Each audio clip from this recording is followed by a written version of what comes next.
right. Well, good evening, everyone. My name is Brendan Hogan, Chair of the Public Works Commission, calling to order this January meeting of the Public Works Commission at 6:31. Good evening, all. The first item on the agenda is the agenda itself.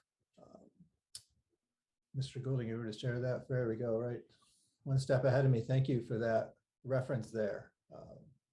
I'd welcome any motion on the agenda. Fellow commissioners, so moved here. This is Vice Chair O'Neill Vivanco. I make a motion to approve the agenda. All right, thank you for that. Second. Seconded from Commissioner Montano. Thank you. Is there any discussion around that motion? All right, thank you. I will, as we are all by a phone, call roll for the vote on this one. Go down the list here. Please, Commissioner Bose. Aye. And aye, thank you. Commissioner Kennedy. Aye. Thank you. Commissioner Overby. Yes, aye. Thank you. Vice Chair O'Neill Vivanco. Aye. Thank you. Commissioner Montano. Aye. That's 5. An aye for myself. Makes 6. The agenda has passed. Thank you. With that, next item on the agenda is a public forum period. I will ask any interested members of the public to please keep their comments to 3 minutes. Right? I know there's interest in a lakeside parking situation. We'll note that there is not a warned agenda item on that, so we will not be having a discussion or debate amongst the commission at this point, but certainly interested and would welcome public comments on that parking situation or on anything else that's on your mind. So I know we have a couple people in the room and potentially some participants. I see one hand in the virtual air here as well. Mr. Goulding, could you help facilitate our public comment here?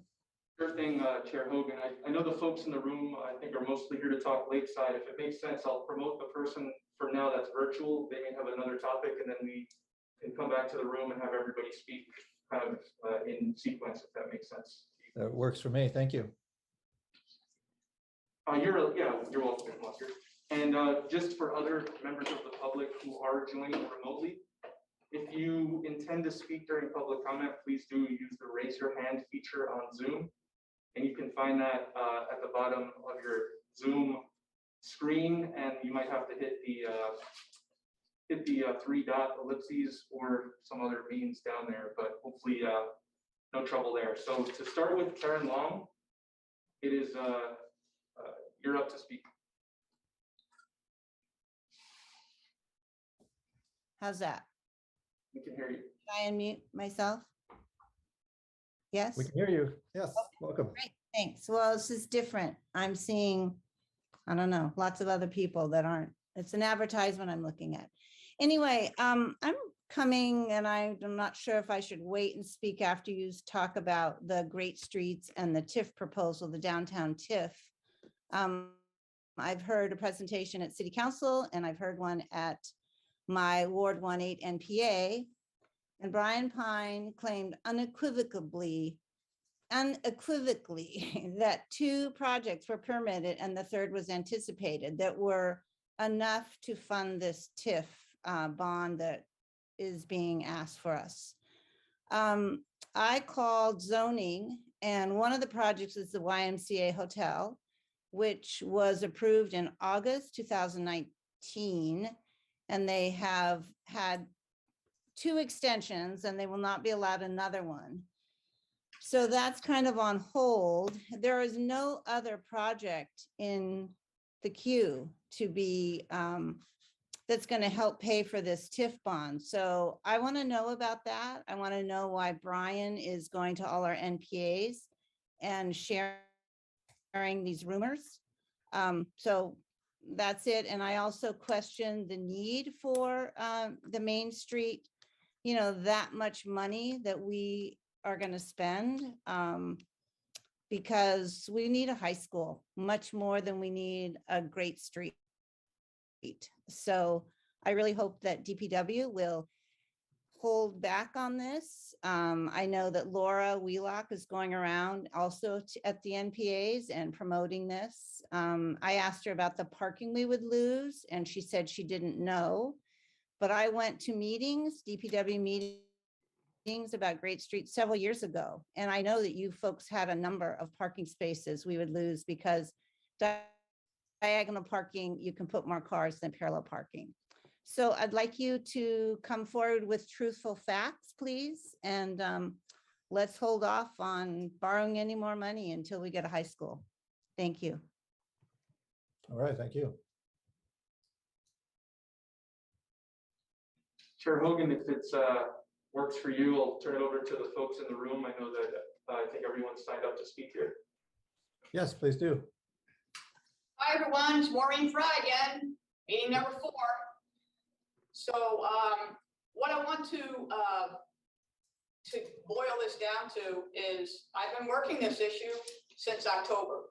Since October, I've gotten to know many, many more of my neighbors, and what's come out of the conversations, what's come out of the change.org petition, what's come out of the letters that have been dropped off in my house mailbox. The bottom line is I came to you in October talking to you about single side of the street parking because I don't think that Lakeside Avenue is safe.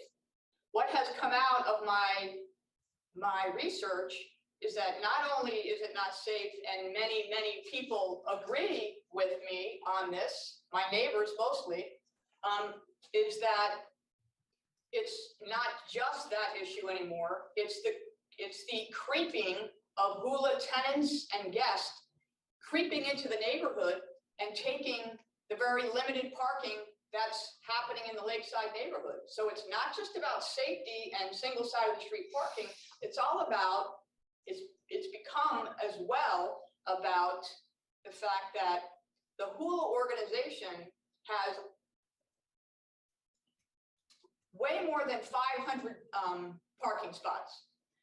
I looked at the impact study that was requested from Hula in 2020. It was approved by you guys for the zoning of it.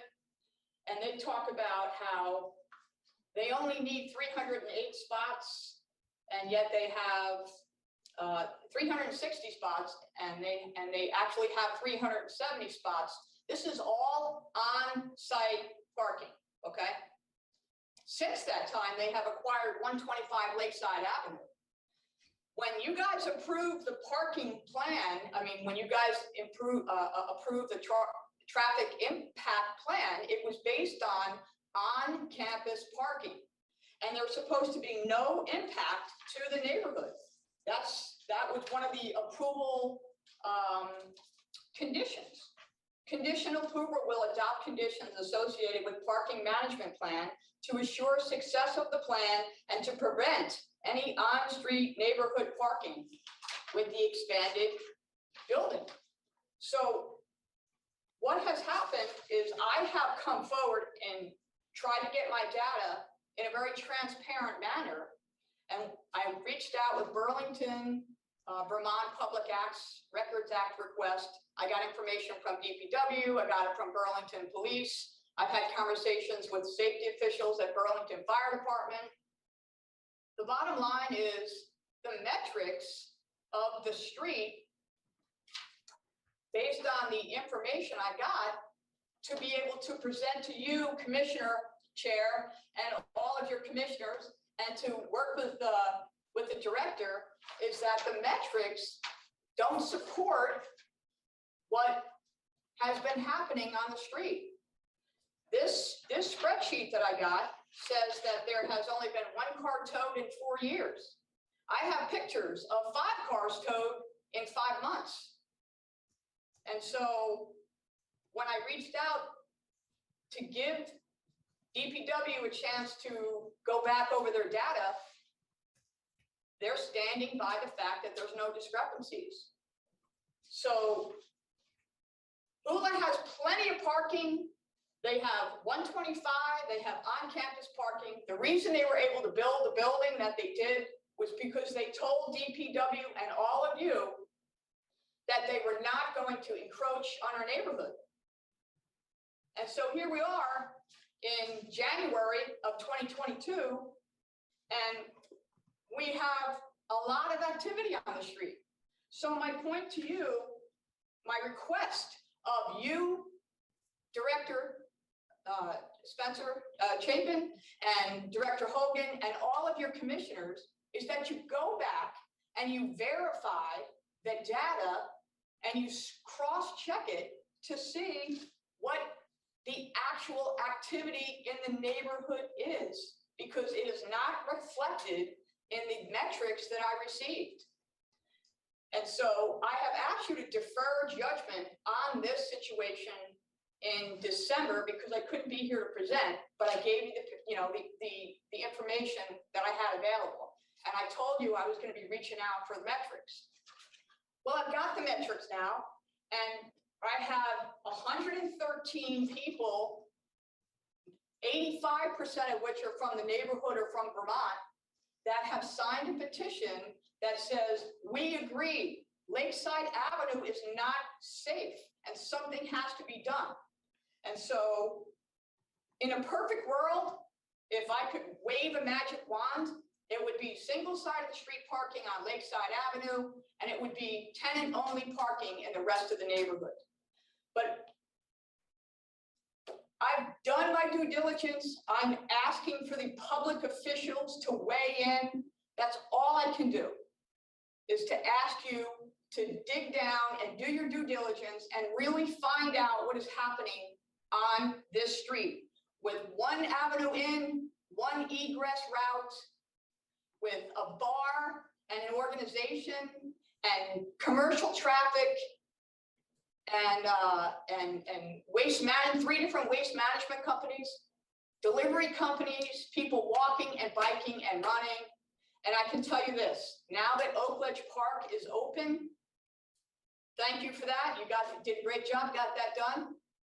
But the truth is, the activity on Lakeside Avenue on the bike path is going to double in the spring and summer.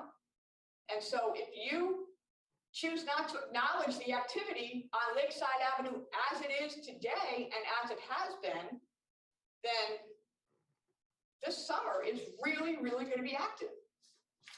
And so my request to you is that you do your due diligence, you take a good look at this.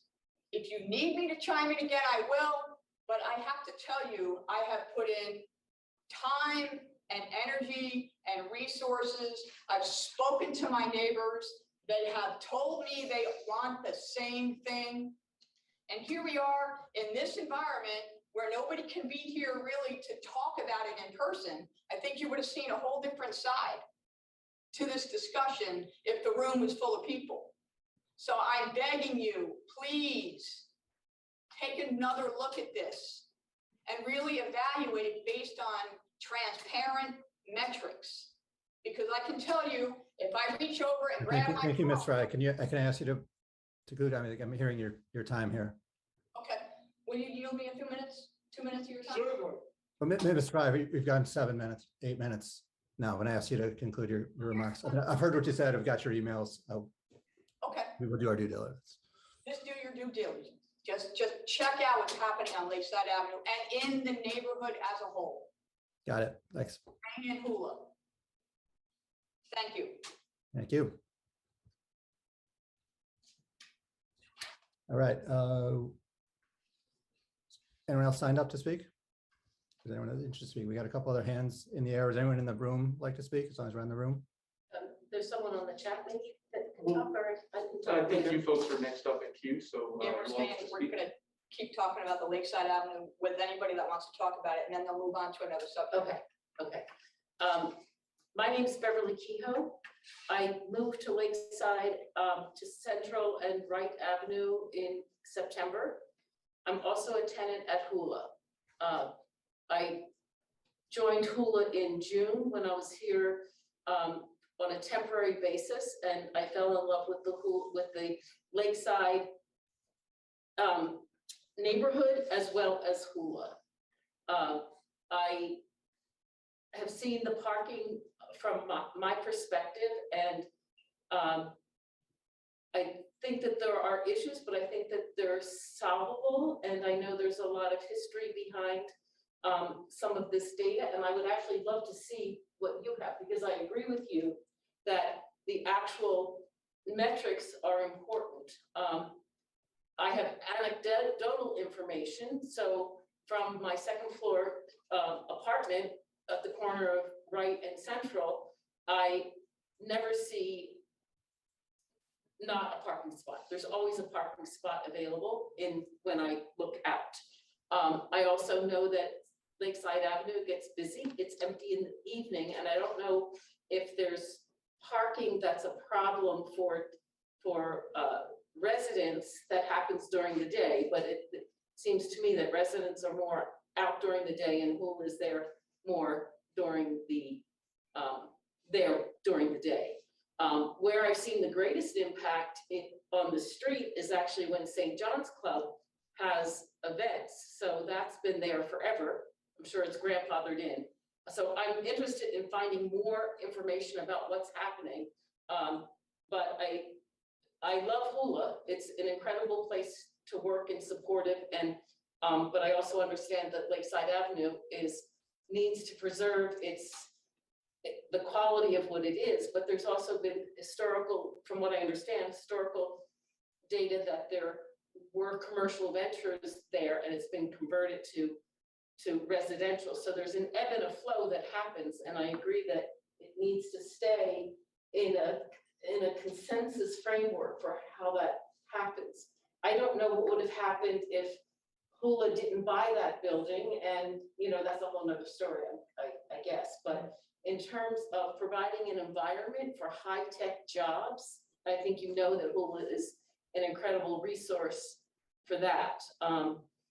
And it seems to me that there are solutions. I find that the more dangerous part of Lakeside Avenue, from me walking from the end down here, is this first half with the underpass and the condition of the road and the sidewalks, no sidewalk on that side of the road. So when I've actually walked up here, this has been a more dangerous part. I don't know if there's other solutions. You're talking about having one half be like parking on one side, right? And which side are you talking about? The side with the houses on it, there's only 3 houses there, and there's 4 houses there, but there's only 2 houses that are affected because Ms. Kehoe, is there anything further? Okay, so for example, a solution might be that you actually require parking on the Hula side, because then what happens, anecdotally, again, I've heard that people are having a hard time coming out of their driveways. That would alleviate the problem, right, and provide more parking, because there's more parking spaces on the Hula side. Right. So there's a lot of choices, and I'm willing to be involved and work with you on not an official basis, but to see if there's something that can happen, or if there's anything that the commission can review as something that I might be able to look at, or look at solutions. But I would like to do that informally with That's terrific. I want all comers. I want to be transparent. I want everybody to have input. I want stakeholders from all walks of life to be able to have some input. Mhm. All right, thank you. Let's move forward. Is there, I guess, who's next on the, Justin? Thank you for the comments, both Ms. Fry and Ms. Kehoe. Should I talk? Yep, you're welcome. Well, my name is Win Yes, sir. Bickford. I live on Harrison Avenue. They utilize that road virtually 2, 3, 4 times a day. And it is tight at certain times. But it wouldn't be a bad thing at all if it was on one side traffic. And if the other option would be, I understand is there was access to that area at one time from Harrison Avenue, but that's no longer. I don't know if that can be fixed or not. But that's my point of view. I'm here to support Maureen. One thing Alright. that about the neighborhood of Harrison is that it's kind of closed in. I have So I like the idea of Harrison Yeah. Avenue, I know it's- but it opens it up. Yeah. So So someone else can the go balance next is one, really too. important. Sorry. Right, Chair Hogan, I think next we have a few folks online. yeah, please. First in queue is Jim. We're We're going to allow you over to speak.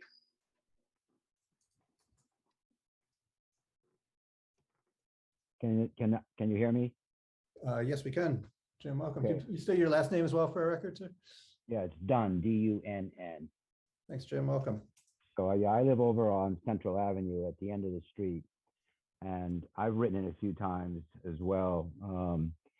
I've been there for 12 years, and you know, when Hula came, everyone was excited, and we still are, in fact, at least I am.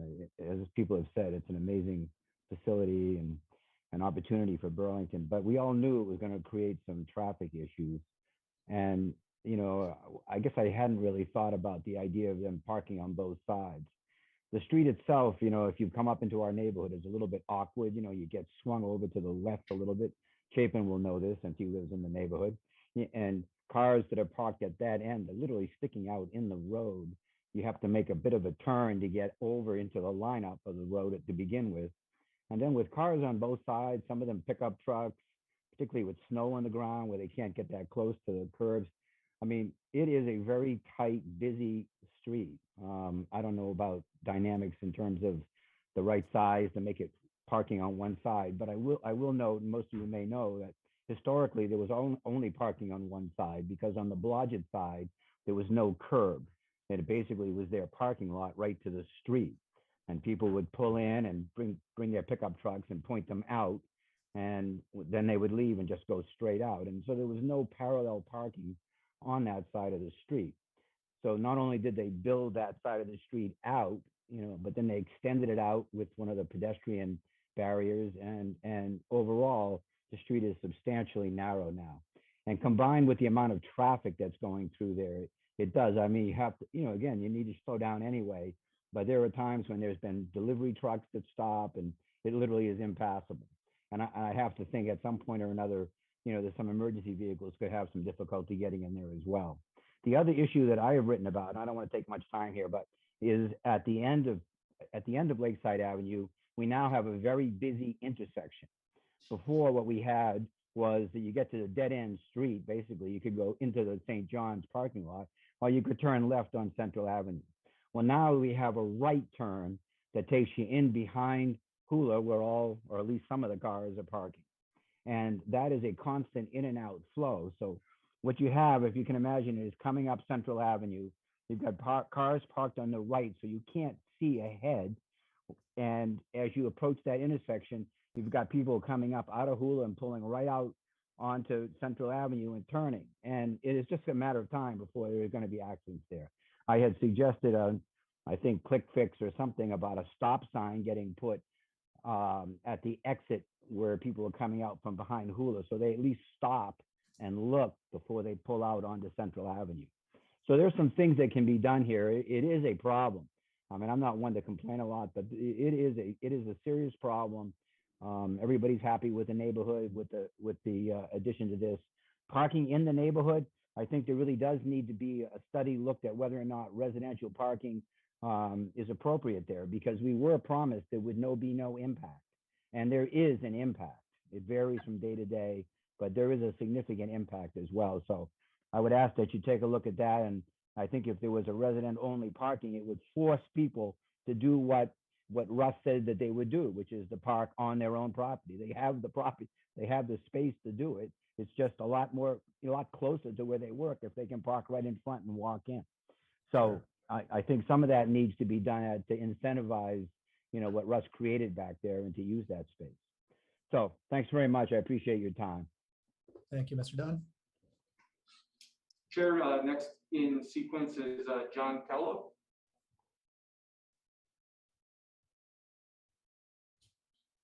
Hi, can you hear me? Yes, you can. Welcome. Hi, John Kahlo here. Like Jim, I live in the neighborhood on Central Avenue. Been here for about 10, 11 years. Been in Burlington a lot longer. And I've also been involved with the development of Hula, representing the owner. So I think I can perhaps shed a little bit of light in terms of context, in terms of what happened out on Lakeside Avenue. You know, I think that you know, historically, this is a factory town. So to characterize it as this standalone residential neighborhood is somewhat misleading in that the neighborhood is created to support what was the Queen City Cotton Company, what is now the Innovation Center. And that coupled with Blodgett, which is now Hula, and Harbor Watch condominiums, which started out as the Northern Oil Terminal, a bulk oil storage facility that had jet fuel as well as #2 heating oil, sort of like the mobile installation on Flint Avenue. So you can imagine that there has been a lot of mixture of truck traffic that historically has come through this neighborhood. And there's probably only a handful of Lakeside residents that really kind of recall this history. But you know, you can imagine long tandem tankers coming through the neighborhood. And again, that was then, this is now, but I just bring that up to sort of just provide a little bit of historical context. With regard to Lakeside Avenue, Jim pointed out correctly that when it was Blodgett, there was no curb cut, there was no sidewalk, there was no traffic calming. There was basically at the end of a shift, it was like the starting gun at the Indianapolis Speedway, you know, just multiple cars exiting at one time. So when we went through the planning process, which I don't remember actually coming before the Public Works Commission for approvals, but we worked closely with the Department of Public Works in the design of the improvements of Lakeside Avenue. And I shared some of the concerns that have been raised here, but however, the end product, having parking on both sides with a green belt and a pedestrian sidewalk on both sides, creates a safer environment than what was there prior. I agree with everybody that says it's tight, and that was my initial reaction. You know, I remember when the road was first installed, the curbing was first installed. I called the engineer and had them come back out and measure it, because I didn't want to be in a conversation where it was like, oh my gosh, we screwed up. It's 2 feet narrower than it should be. But in fact, it is exactly, you know, within an inch of what the design drawings were. And the design, it wasn't that Hula came up with this design. This was the city of Burlington's design. And again, at first I was somewhat reticent, but I get it. I mean, it does slow the traffic down. During the winter time, it's tight, it's narrow, but it functions. And you know, and if it slows us down, that's a good thing. You know, some of my neighbors have a tendency to speed up in the neighborhood, which I don't like. But you know, that's human nature. So, you know, in a way, you know, this is not a bad thing, despite the amount of traffic. I'm not sure with regards to the safety issue that Maureen has raised, whether or not there's any facts that can back that up. And I know VTrans maintains logs of traffic. And I know that when we first came to the city, we had to uncover it. And that intersection was an exceedingly safe intersection. I don't know if that's changed in the last year, but that'd be interesting to see. With regard to, you know, it's not a perfect solution. And I agree with Jim and Jim's observations. You know, I think having stop signs at all approaches at Central and Lakeside would be a good thing. But I must point out that what's out there was approved. In other words, it's not that somebody forgot to do something. It's installed the way it was approved.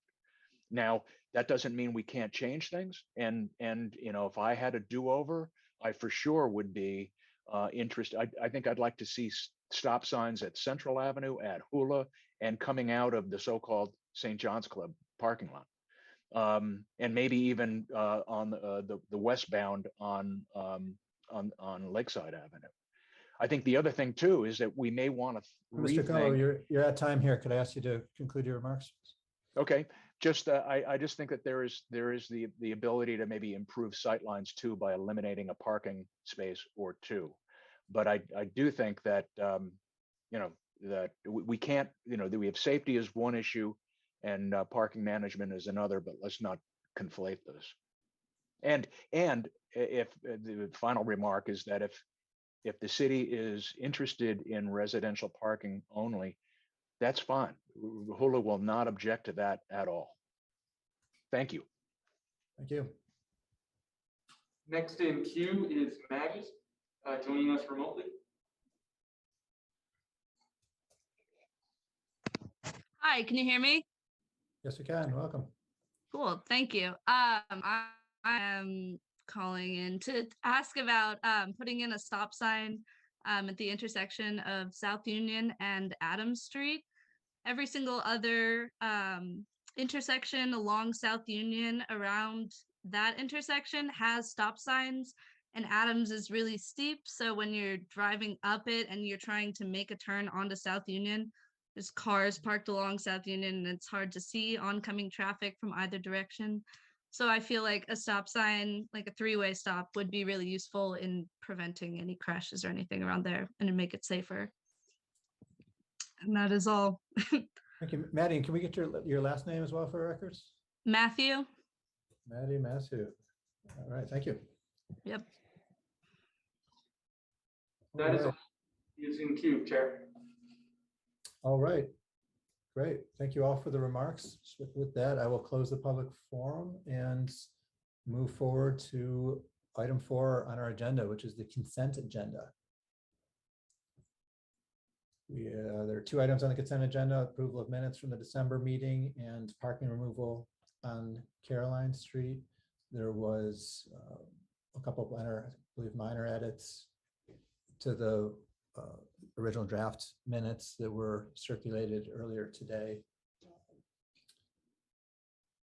Yeah, I can pull those up, Chair, and I circulated a copy to everyone with one additional change, misspelling of a commissioner's name that we corrected, so I can pull that up and have that up for everyone. That'd be great. Thank you.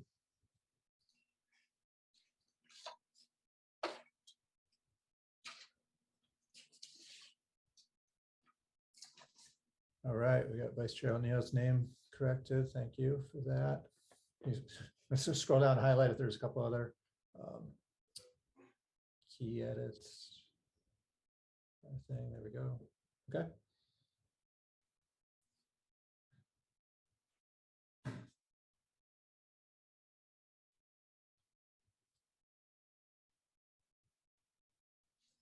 Sure. 5 of 9, 6 of 9, sure. Very good. Light rewording on commissioner comments. Sure. Okay. Thank you for that, Mr. Golding. With that, I'd entertain a motion if anyone is so inclined. I'd like to make a motion to approve the consent agenda with the edited, updated draft minutes. A motion from Vice Chair O'Neill Vivanco. Thank you for that.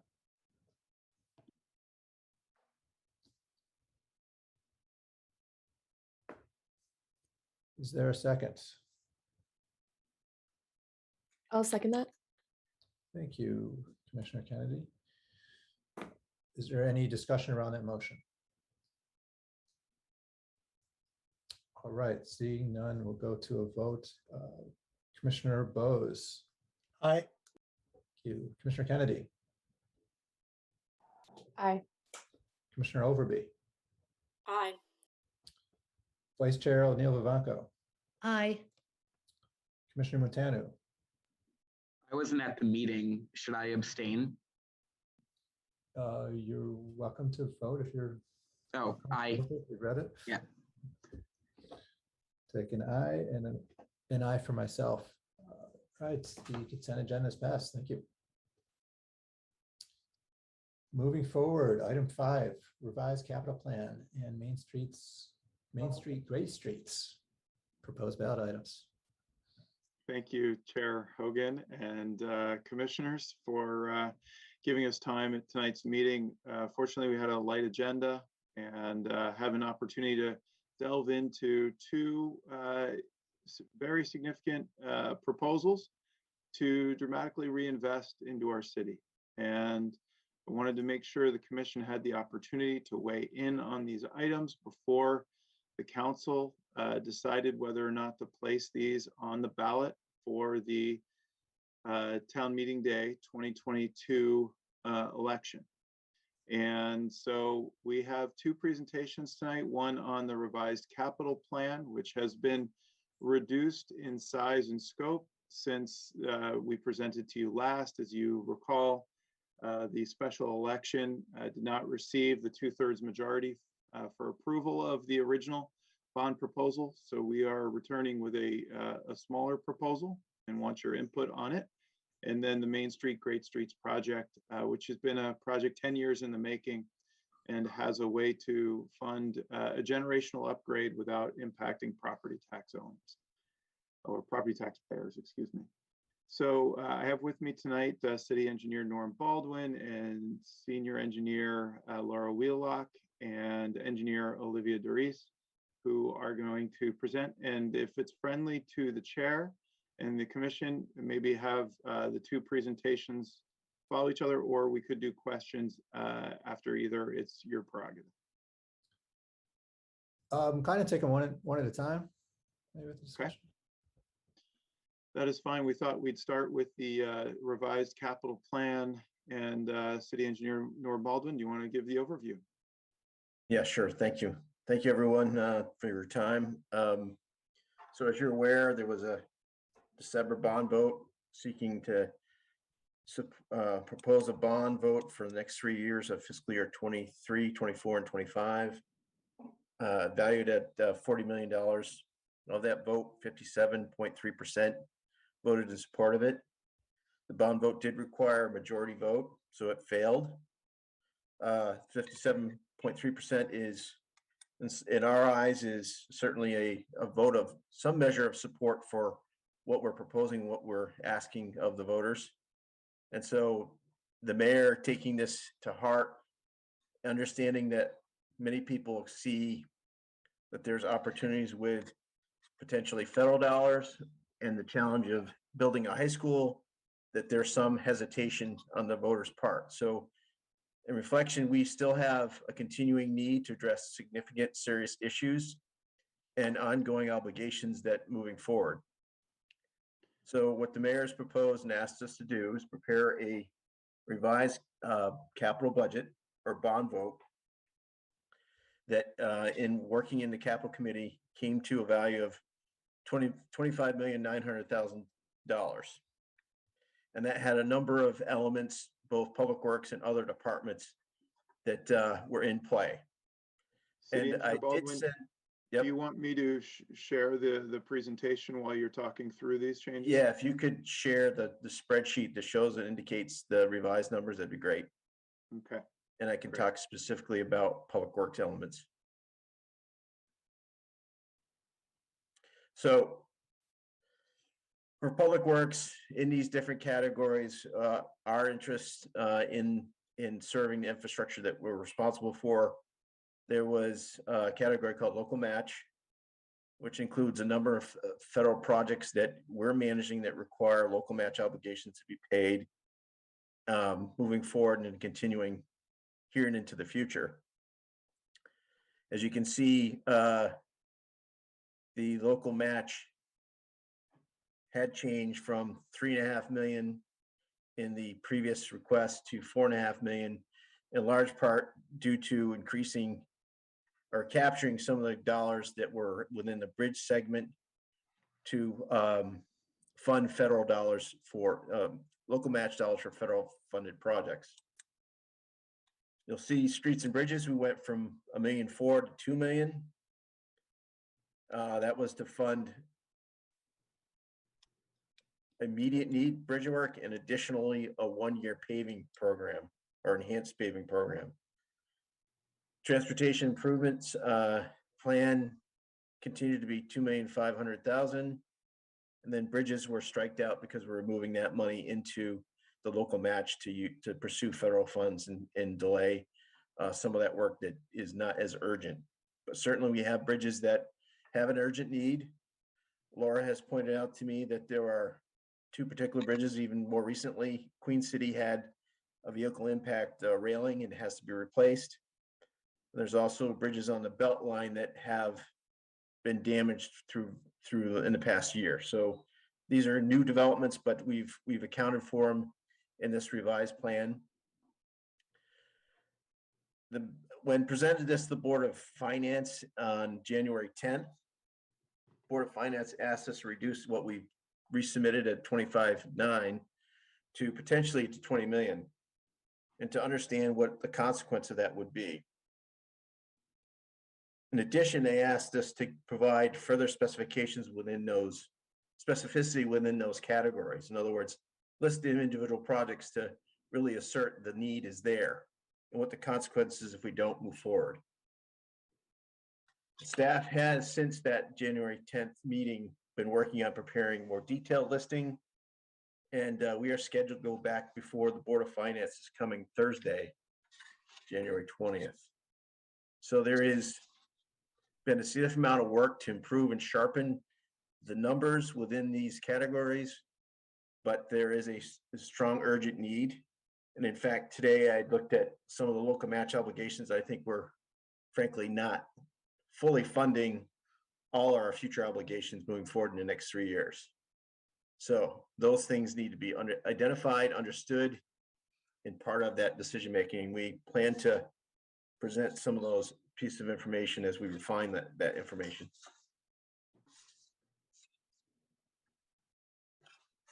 I don't know if there's any other questions, but that in sum total is where we're at.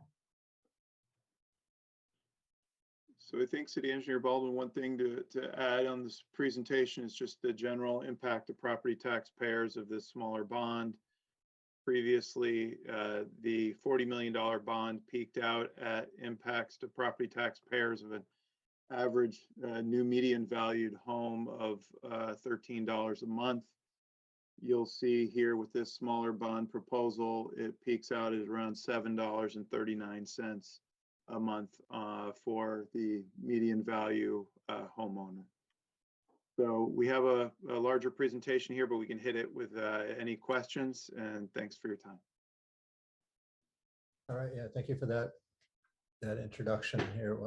Maybe I'll cycle through fellow commissioners while this particular one is fresh. Let's see, Commissioner Kennedy, would you like to start? Yes. Hi. Sorry, my roommate is cooking like right in front of me. If I look over there, that's why. But yeah, thank you for presentation. I was disappointed to see that the initial budget wasn't approved on the ballot, but I look forward to a lot of the changes that have been proposed with this new budget. And I'm kind of confused about what we're planning on doing with this meeting. I couldn't find it in the packet regarding this. Is just more of a discussion, or are we voting on a change now?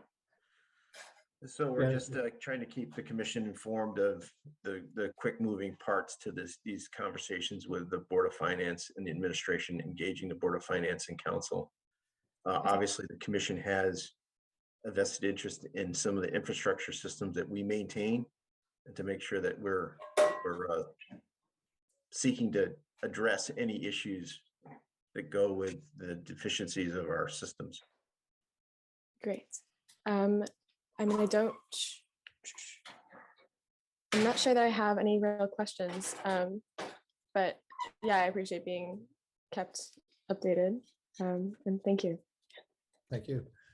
Should the commission want, just for context, should the commission want, we would certainly welcome a vote of support to recommend this going on the ballot on town meeting day, as the council will be deliberating on this at their January 24th meeting.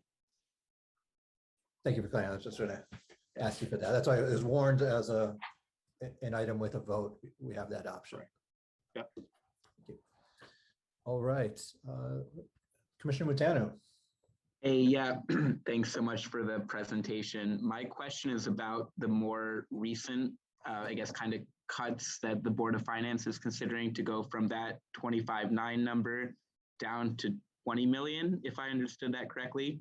Where is that money going to be taken from, since it seems like primarily the biggest change is getting rid of that 10 million sum from Memorial Auditorium and basically paring that, decimating kind of that project. So where would additional cuts come from, and how might that affect public works infrastructure? So in my opinion, based on what I've seen to date, it's going to impact our ability to fully fund all local match obligations. If in fact money is not reassigned to that purpose, it's going to impact our ability to be able to do an enhanced traffic calming. It's going to impact our ability to pave. I think our first priority is to preserve and protect the investment in our sidewalk system.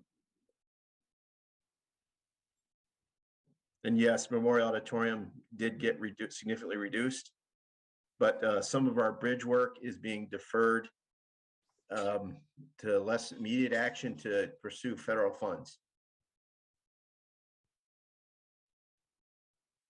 All right. Thanks so much for that update.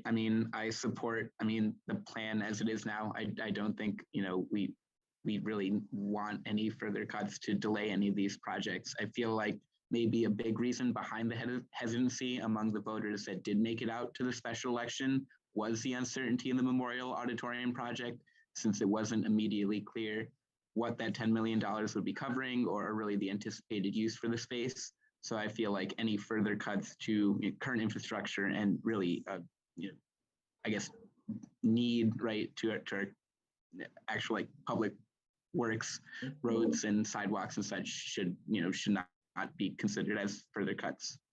That's all for my comment. Great, thank you. Thank you for that. Commissioner Bose. Thank you for that. Chapin, could you put the slide back up? Yes, one moment. So, thanks. So a couple of my questions have already been asked, but I'd like to follow up a little bit because again, a big chunk of that reduction is coming from not having the Memorial Auditorium line item in there anymore. What you have already said, Norm, about the local match and the inability to maintain that local match, I found quite concerning.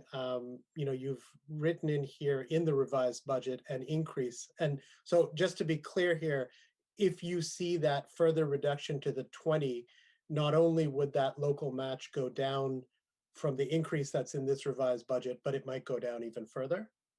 Is that what I'm hearing you saying? Correct. Okay. The administration is still working on what would comprise that lower amount, and I'm not clear whether there will be cuts to the local match item versus other assets. But City Engineer Baldwin's correct that if local match is cut, it may hinder our ability to chase federal dollars coming through the Infrastructure and Jobs Act. So, one of my questions really follows up on that. In another area of my life, I'm very involved with USDA funding of, a lot of this money that is out there that is going through different kinds of agencies. And I know because of the ways in which local municipalities have been affected, revenues have been affected in different kinds of ways. I know that a number of the federal agencies have been more flexible around match. So I'm just curious to see, how that plays out, especially since one of the things you mentioned at the outset is the desire to be able to get some of that money. So I'm just wondering, how much flexibility there might be in that. Yeah, it's an important point to clarify here. There is what is already existing obligations, and then there is what is captured funds to capture federal dollars, which is a prospective decision as opposed to we have an existing obligation. So just to clarify, there's Right. two categories within that local match that's being currently listed and funded now. So, I mean, that's really helpful. And one of the things, because I've given a lot of thought to, why this failed when it was presented to the voters, albeit, there was still significant support, but why did it? And I think Commissioner Montagnot gave I think one of the reasons I agree with very, very much, that this idea of a pretty significant dollar value attached to something that people were less clear about. But there's also very much this kind of narrative, and I mean, you've heard it here in the public comment period as well, of like, why are we asking for more money? What is it that we don't already fund, right? So there is very much this kind of sense that like what we're asking for is gravy. We're asking for more money to do more things, and there is a sense that this is, these are all worthwhile projects, but should we do this now? There is this kind of playing off this again and again. You hear this versus a school. And I see here that you've got a slide that's kind of addressing this. And I think that's, I know you mentioned this earlier on, kind of parsing out what happens if we don't, don't actually pass this. And again, to go back to your previous slide just for a moment, I was thinking one thing that would be helpful in making this clearer, there are things in here that I think are fairly straightforward: fire trucks, fire and police radio system. But when it says civic buildings, and even that, decrease from 6 to 4.3 million, and it says prioritizes urgent facility repairs, defers others. I think one of the questions, people looking at this will ask is, what are you talking about? What do we currently not have in the budget to address these kinds of things? So I just think like giving a little bit of detail about that, even the parks going from 3 to 2, people will say, well, wasn't there a penny for parks or this or that? So just, I think some more detail, and I realize you're placing this in front of us, you're placing this in front of, the Board of Finance, but giving a bit more specificity might be helpful, because when you explain these, I mean, you're speaking to an audience you're not going to have to convince, but I'm just thinking that in terms of the general public, that would be helpful. That was one of the tasks we're working on right now, is to list and identify specific projects within these categories that were intended and listed within here, and what the consequence is to reducing it to 20 million. And it's a real challenge. I think the civic buildings, as an example, it's managed by Parks, but they have significant deferral of many capital investments in our public buildings. And so even our original ask in the first 5 years was whittled down to a point where we're just trying to get by and fix some things, but not everything. But that's always the challenge, right? That like people notice it when it actually falls apart. People notice it when you have to, you're responding with an emergency. But so much of this narrative has been about, why are we, we're taxed to death, we're, blah, blah, blah, all of those kinds of things, which I understand. But I think that a little bit more specificity will really help in the broader. And I would support, as you, I guess I'm saying this to the chair, but when this, when we get the newer option as well, the 25 and the 20, that we bring this to the commission as an item for voting on. That's it for me. All right, no, thank you for that. Commissioner Overby.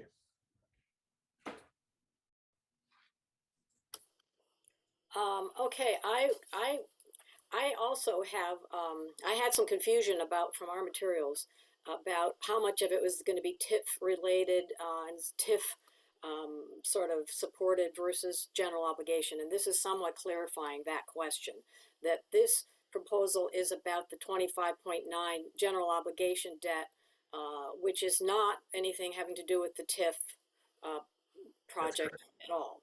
So we'll talk about that separately. And I want to second Commissioner Bowe's comment about the lack of specificity in the expenditures. Really is has been a problem for me, and I think it maybe also is a problem for other people, that it basically comes across as just a sort of open line of credit for the the city to fix whatever happens to come up as a need. And it doesn't sell very well. So my comment would be actually, I think that we know that you work hard to identify the specific needs, the calculations that you came up with. You have the details that we might not, and I've tried to get them as well. But so I don't really want to have us go to the voters, to be honest, in March for a $20 million thing. I feel like, particularly because of the overhanging question about the high school tech center costs, and particularly also how we're going to use any remaining COVID relief funds that the city might have available to it. So my sense is that it's not a good idea to go for a general obligation bond before we actually have a price tag on the potential cost for the high school. And I guess they're coming with a plan in the middle of March. So timing is a little interesting. So I don't think it's a great idea, and I wouldn't support, frankly, going forward with this $25.9 million general obligation request, because I would want you to actually get it. And I don't think it would fly. And I don't think that people have enough information about what their potential exposure is on top of the 70 million we've already signed up for the high school. We could maybe get another 50 million if City Councilor Mark Barlow's numbers are correct, and that's what he thinks potentially. So that's my comment. I don't have particular questions other than I think it is important that you work out the details.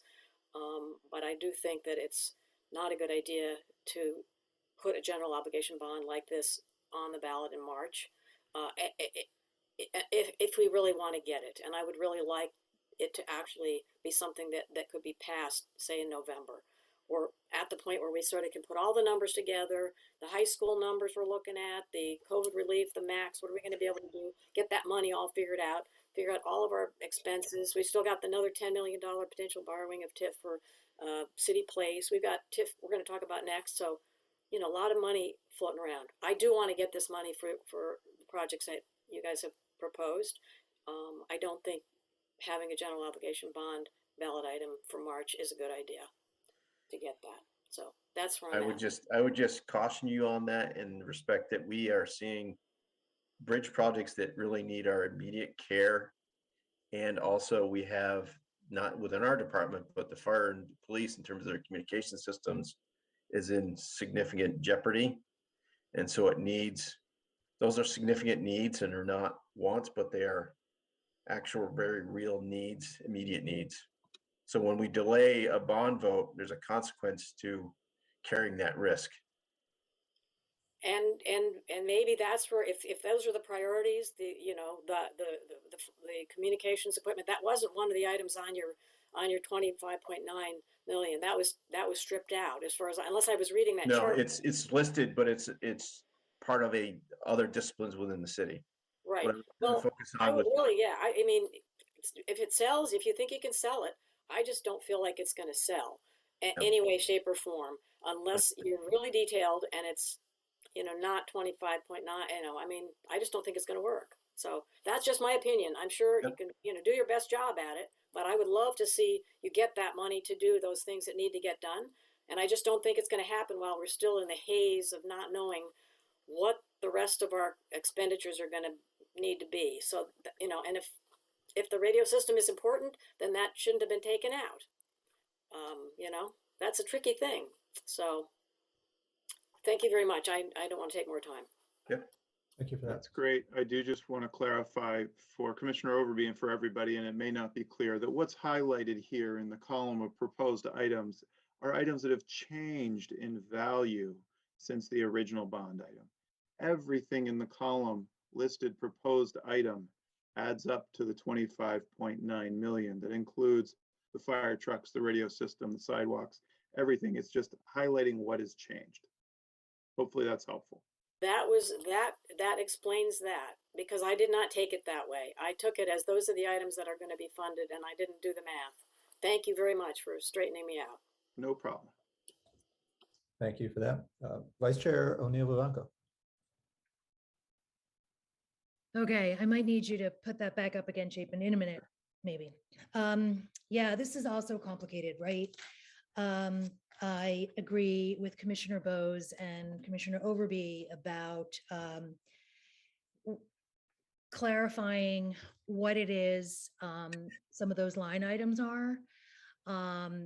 And certainly the folks I spoke with before the special election, and fair enough, many of the people I know have kids in school. It's the uncertainty of the high school. And on the heels of many of us are homeowners who also have kids in the school district. So to be hit with the tax bill that really hit homeowners a lot, and then this, and then this, the school, it was tough to swallow, and but certainly important. Like I look at the $10 million for Memorial Auditorium, and having lived here over 20 years and having been at Memorial Auditorium, and see we're paying $10 million is just to like be able to open the doors again, not even necessarily fully inhabit that, but a lot of that was deferred maintenance. And so I think about, are there ways, in my work, we look at return on investment, right? It's easy to look at, okay, I invest this dollar into this piece of infrastructure or transportation, whatever it is, and this is the yield on it. How can you communicate what would you call it, the return on the lack of investment, to really communicate in some real terms? You had a page up there, Chapin, in the slide deck of what happens if this bond is not passed. These are real things that we're going to still have to pay, and not only pay in monetary terms, but when we have failing infrastructure, it impacts our water, it impacts our tourism, it impacts our schools, it impacts mobility. When we can't even have sidewalks that people with strollers or walkers or wheelchairs utilize. So the crumbling infrastructure is certainly a problem. So I guess to really underscore, take the time to identify those specific projects, what it is this money is going for, on that right-hand column that you had, so that the public has a better sense of really what these investments are, in clear terms. And I think on that second sheet, that on the slide deck, where what happens if we don't, are there some dollar amounts that you can put, like, kicking this can down the road actually has a potential incremental cost of X, right? We don't necessarily know what it will cost, but it will cost more than it does now. And then I think of, so then on the bright side, I feel like I'm Debbie Downer right now, but on the bright side, I'm sorry, I'm looking right now at the federal infrastructure bill, in particular, the bridges. Are we as a city eligible for some of that funding? I think you had it in your, you had a little, half a sentence in there, but Vermont is expected to receive 1.4 billion for federal aid. And 225 million for bridge replacement and repairs. So is there some of that we can really leverage? That was the intent, is to shift money from what is local funds to fix bridges that are immediate need. There's different levels of bridge repair. There's the immediate need, and then there's what we can, I guess, hold our own until federal dollars come. Okay. But the federal dollars, I think for a while there, it wasn't clear as to what would be eligible, truly eligible, what would not, to really kind of change the placement in this spreadsheet. Okay. And so we now believe that they will be eligible under the federal infrastructure bill. But when we first drafted this, we didn't know for sure. Okay. So that's why you have some of these changes. Okay, all right. Yeah, I'm just looking at the bid on Vermont on the infrastructure bill. Anything else? Yeah, I mean, I think some of these investments, it would be helpful to know, like, what are the pieces that are going to impact, that are going to make Burlington more resilient to some of these, weather events. These are all things that I think have kind of a better, how do you call it? I don't want to say marketing, but a better message to voters. And certainly, we've all suffered through some of the combined sewer overflow, and it hasn't been in a while. But again, putting some of this money or explaining where this bond money will go really will go, I think, a long way. And I think any information, and I know these are separate worlds, but any information Public Works of the city can get from the superintendent on some numbers before this ballot goes out, I think is going to be vital. Again, if it's coming so close to when the number is going to come out, if it's going to come out after from the school district, I think a lot of folks might be sitting on their hands wondering, oh, what am I voting for? Are we going to, allocate this money here and then not have enough for the school, meaning, the increase to taxpayers on their property bill. So I know you're aware of all that. I'm just trying to kind of represent the parent voice here. But I do, I love infrastructure and I do support this. And I really think the deferred maintenance, I look at that $10 million and I was like, that is because we kicked the can down the road. So communicating that, I think, is key. And I would say that the $1 million that's listed there is to continue to kick the can down the road. Yeah. Because that facility is leased to BT for their servers.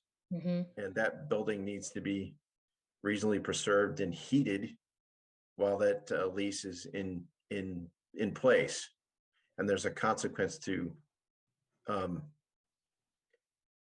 giving notice to I guess notice of the trying to back out of that lease. So there's a financial decision there as well. So at least from my perspective, that building has been on my radar for many years, and it makes me extremely concerned that we continue to kick the can down the road as this building progresses, and we need to make sure it's secured and safe and not representing a hazard to the public. So there's a significant amount of money within that $1 million to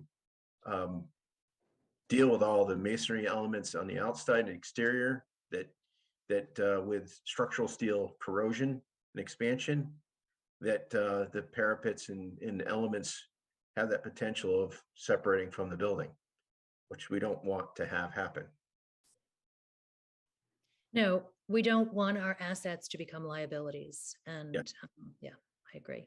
But I do support this. And if this came to a vote, I would support it. But like Commissioner Overby, I want to see it succeed. And I think in order for it to be successful, we need to kind of fill in those blanks on more details and see if we can push the school district to get a number out beforehand, just so we know what we're looking at when the voters go to the ballots. But thank you so much for all your work on this. I appreciate it. Yep. Thank you for that. Yeah, thank you for all the good discussion thus far. It's really emphasized. We have a interesting challenge in front of us about making sure we're all telling the value story here and making these things pop in ways that they don't necessarily at first glance of the spreadsheet here. Like, the things that you'd suggested, I was going to ask why is our, aside from Memorial, why is the rest of our stuff getting cut, but stuff like the fire trucks and the EMS is not? And there's a good reason for that, right? But like, I think you gotta put that out front and center in in the sales pitch. I think, and I don't know if it's directly transferable here, but I often think about the cost that we incur when this deferred maintenance catches up with us, and the cost to go in and dig up a road in the still of winter to fix a burst pipe that had previous generations of us really been more diligent in funding and staying on top of the deferred maintenance. Those costs aren't there. So and I know in the past we've talked, it's come up about how much overtime we're paying our maintenance crew to keep a plow fleet that's past its expected lifetime up and running, and things are out of get if recycling's 2 days late, or we only have 5 functioning plows instead of 7. I mean, we've addressed some of those issues these days, but to me, those types of anecdotes may help some of this stuff pop. If you can, really get at the costs and pain of not doing this. There's certainly no good time to ask voters for more money. And I don't see that dynamic changing significantly between November of last year and February of this year, unfortunately. But hopefully we do a better job of the messaging. And I think, with regards to the high school, probably a safe bet it's going to cost a lot, right? I don't know what a lot is, but nobody's going to be pleasantly surprised with that price tag. Just the same way, I think I guess, let me put it this way. Last time around, you said the peak estimated property tax impact of this, like at maturity, was 20 something or 17 or something, and now it's down in the like $6 or $7 range. I don't know that people that declined to support this last time around were like, okay, 15's too much, but 7 I can get on board with. I can get excited about a $7 increase, right? So I wonder, in our messaging over the next couple months, can that be part of it? Like sort of doing some outreach and sort of like opinion surveys or of people like amongst residents that didn't, we sort of hear the complaints about the concern. We don't know what the high school costs, but like, are there people saying that, no, I'm cool with a $7 increase, but I wasn't with the 23? Or like, yeah, 7 is generally more palatable combined with the value story for like boom, boom, boom, these increments. And it's not a big, not a real big unknown hit for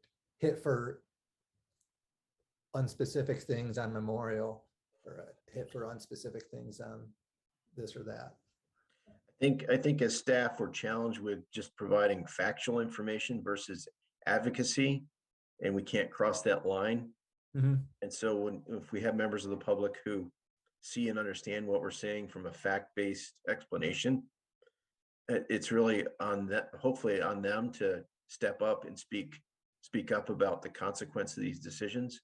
But it's a very hard place for us to be, where we can't cross the line of advocacy, but we certainly have to make sure that we're providing good fact-based information that is detailed enough to have the public informed of the consequence. Yeah. So that's where I think we're trying to focus our effort on, is to improve our fact-based explanation of the consequence. Yeah. Even though we have our strong opinions, we don't have a place in that conversation. Right. And we also don't have a place, we know it'd probably be a different game if this was, if things played out differently with regards to the property tax changes and shift in burdens last year. And I know there's separate conversations in the city about channeling that outrage into changing policies or structure there. But I wonder, it's all, when we're talking forecasts there and estimates in the future, there's always a layer of speculation, even though speculation is based on the Yes. best information we can. But I Absolutely. wonder if it's worth talking about the impacts, or just looking at the impacts under different estimated recovery trajectories, right? If the city's coffers in different buckets are still down relative to pre-pandemic times, in the hopes of, and that was the basis for all of this, like recalculation of our tax burden, and then looking out the next 5-8 years, where the horizon is of this bond, what might we be looking at under different structural things that may change the estimates there. Yes, Yeah, we are constantly updating as we get new information about where we're at. There is a confluence of ambiguity that we're living with. Mm-hmm. I think my last point here is, I wonder, would another strategy be to, I guess, maybe plan more proactively in our normal budget that isn't driven by just bond votes, right? So, I mean, some of the critiques we've heard from the public about the last go around here was that the city should be funding the stuff ordinarily. Why do we keep needing these extra? Yeah, I would agree with that, and I think that's what we've been trying to shoot for. But unfortunately, we're living with a capital backlog of deferred maintenance, and so we're trying to address the backlog, then get to a sustainable position where we have a fixed amount of investment in capital that keeps those systems in reasonable condition. But we're not there yet, and the 10-year plan was really to kind of buy down the long list of deferrals, and we're only at year 5 completion. We still have 5 years ahead of us where work needs to be done. Mm-hmm. And there's been some conversation about increasing the overall general capital on an annual basis without a individual listing like this, but there's still quite a bit of deferred maintenance that needs to be addressed in a bond vote. Yeah. Can you remind us of that?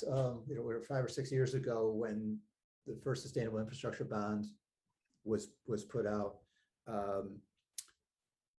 of what the messaging around that was that pitched as part one of multiple? That's another critique that I've heard, is like, hey, we had this bond 5 years ago. I thought that was going to catch us up. It has caught us up. I think we've done a fantastic work with those extra resources, but yeah, the original document, the white paper, it explained and framed a 10-year effort to address backlog. So I'm not sure why people got that impression. Mm-hmm.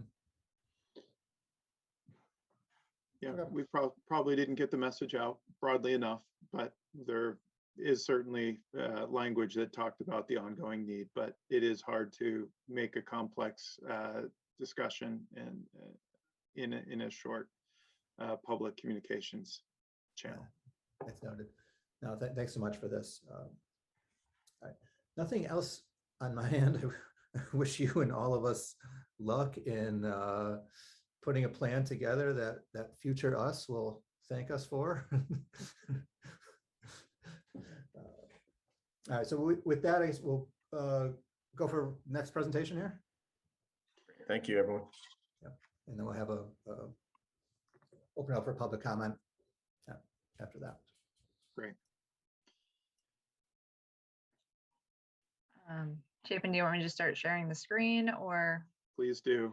All right. Yes, we've had an opportunity to talk to NPAs and talk to the City Council and Board of Finance, and Laura's going to run through with Olivia here a quick overview of this generational upgrade to Main Street. Hi, thank you all. I'm Laura Wheelock, a senior public works engineer. I had the opportunity to work on some of the past downtown TIF projects, and I'm here tonight to take my stab at giving a TIF bond presentation, but also talk a little bit about the projects that are behind it. Okay. So what we hope to cover tonight, again, it's pretty similar to what's been going on through the NPAs with a couple different graphics and slides, just based on some of the feedback that we've been receiving, so we can hopefully answer some questions. But generally talking about what TIF is tonight, the approved projects, a little bit more about the downtown TIF's financial mechanics and what's going to go ultimately into the 2020 bond vote, or at least go in front of the council on the 24th. And then time for questions and answers. So the city has 2 TIF districts. The first one that we went and had performed through was the waterfront TIF, shown in orange on the screen.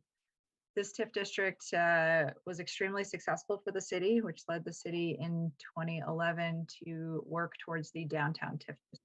And so basically it's grabbing areas of town to be able to grab their tax money above and beyond a certain amount to put towards dedicated projects. And it also makes use of some state funds to kind of give it a boost. But fundamentally, the idea is that the projects would need to occur within the area that the TIF district is funding it. So waterfront projects, significant number of projects have been done. It grew the district exponentially beyond what any city or state expectations were, and the revenues that come out of that are beyond any sort of background growth. And we're hoping to do that with our downtown TIF district.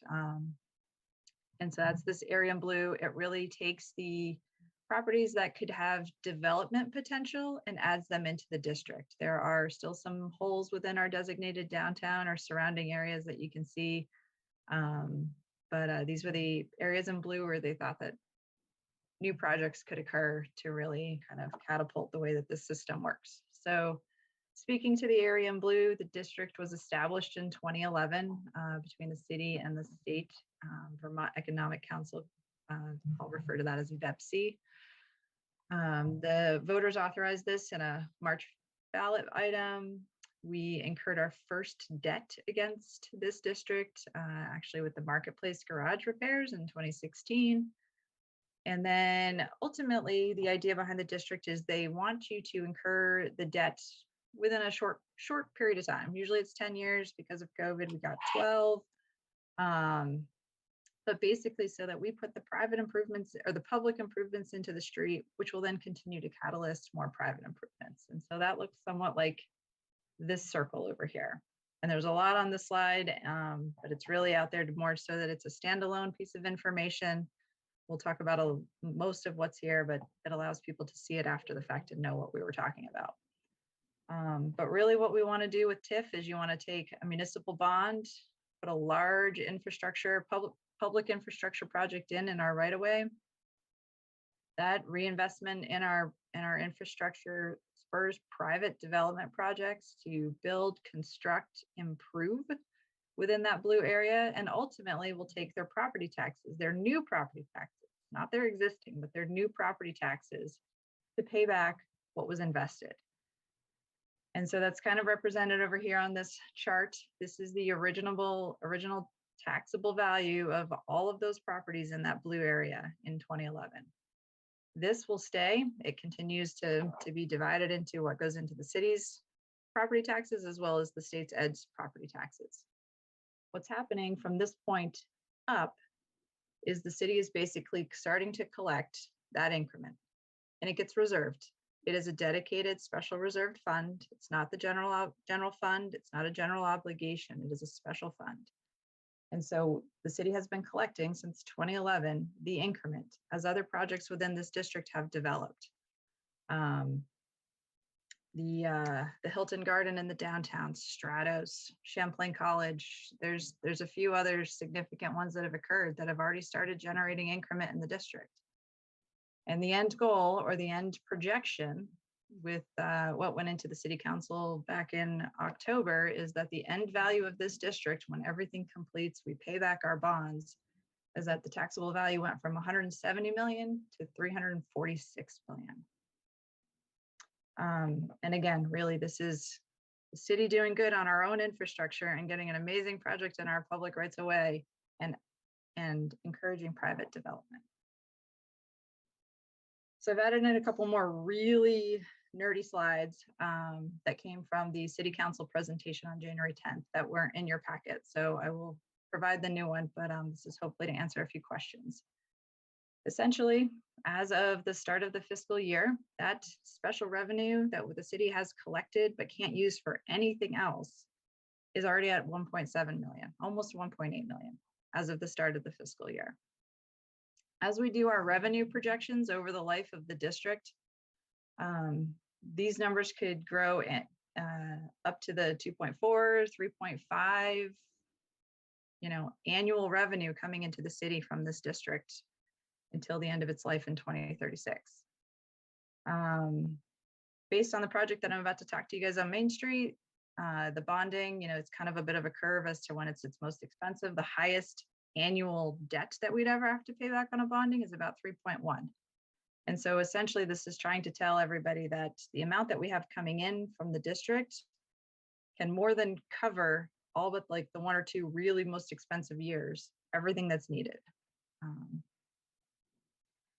And then just as a snippet, more probably as a find and seek item, this is some of the really nitty gritty math that shows our cash flows from what's coming into the TIF district, from our funding sources, Champlain College, which is what this 260 looks like because they have a special deal.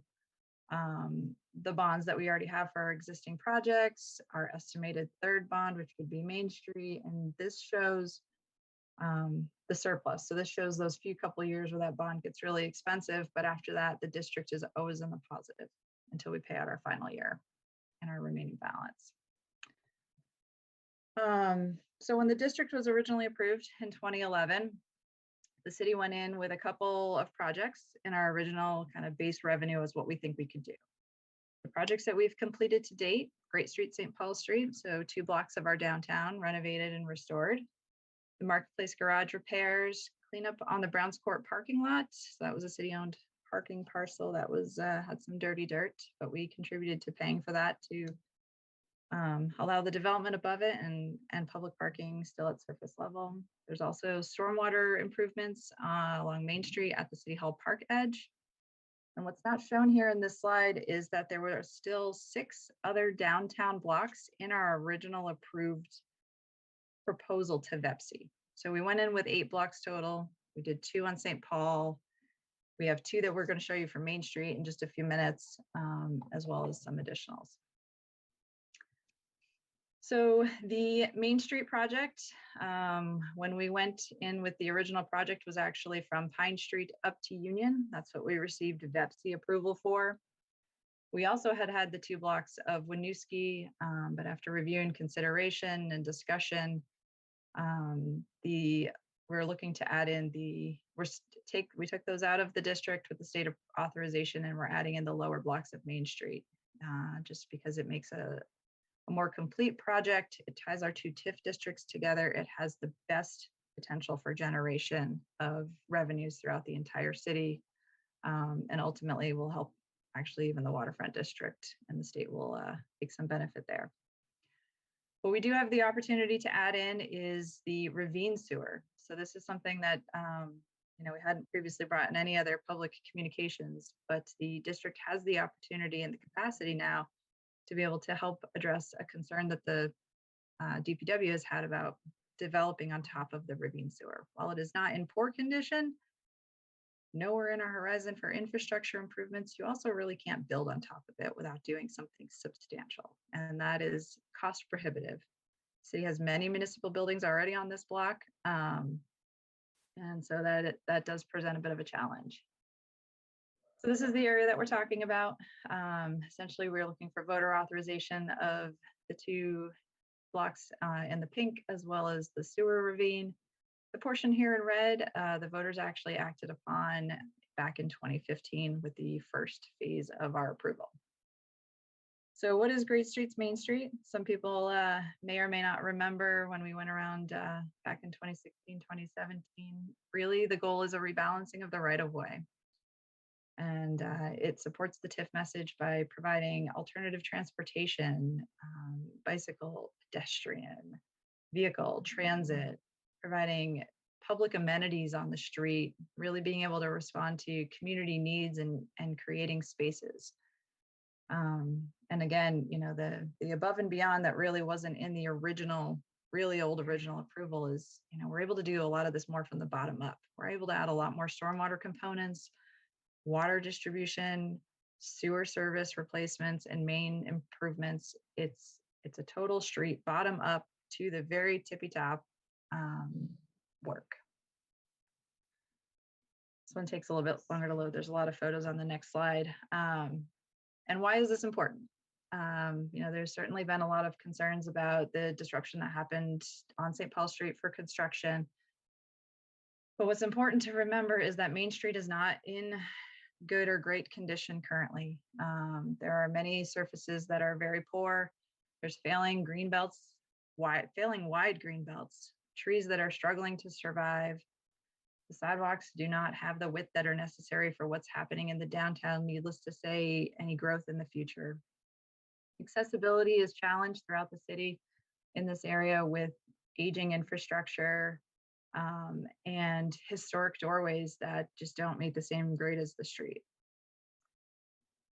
Trees struggle to survive on Main Street. It's you know, whether they're in our tree pits or they're in the green belts, they are all struggling. So this message here is that, you know, we have the opportunity with this TIF funding to do something substantial in a 2 to 3 year construction period, or we have to face the fact that we have to do these improvements over 20 to 30 years, because that's really the timeline that the city could potentially afford to do this without something else to pay for it.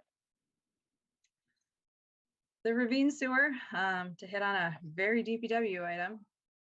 So it is the sewer is between, it crosscuts the whole city, but this project would be to look at the sewer that crosscuts the block between College and Main Street.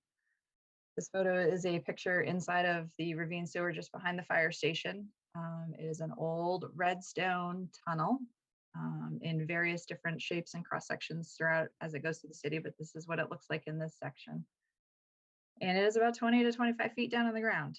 And while that seems like that might be out of the way, any sort of developments or improvements in today's current construction is going to run into that by digging into the ground to provide below ground parking and really being able to maximize whatever might be able to happen in this area of the city. It's our gateway. It is not the most attractive block that exists within the city, and it's what people are greeted with when they come into the downtown. So this project is really about being able to prepare the area, not about what happens to it afterwards. And that's just an important message to remember, that there is anything that would happen afterwards would be an entirely different process, very lengthy, but this is really to get it ready. The project as it's currently scoped would either potentially be a relocation of the ravine sewer around within our existing street network and reconnecting where it crosses on Winooski, or rehabilitating it in place in some fashion.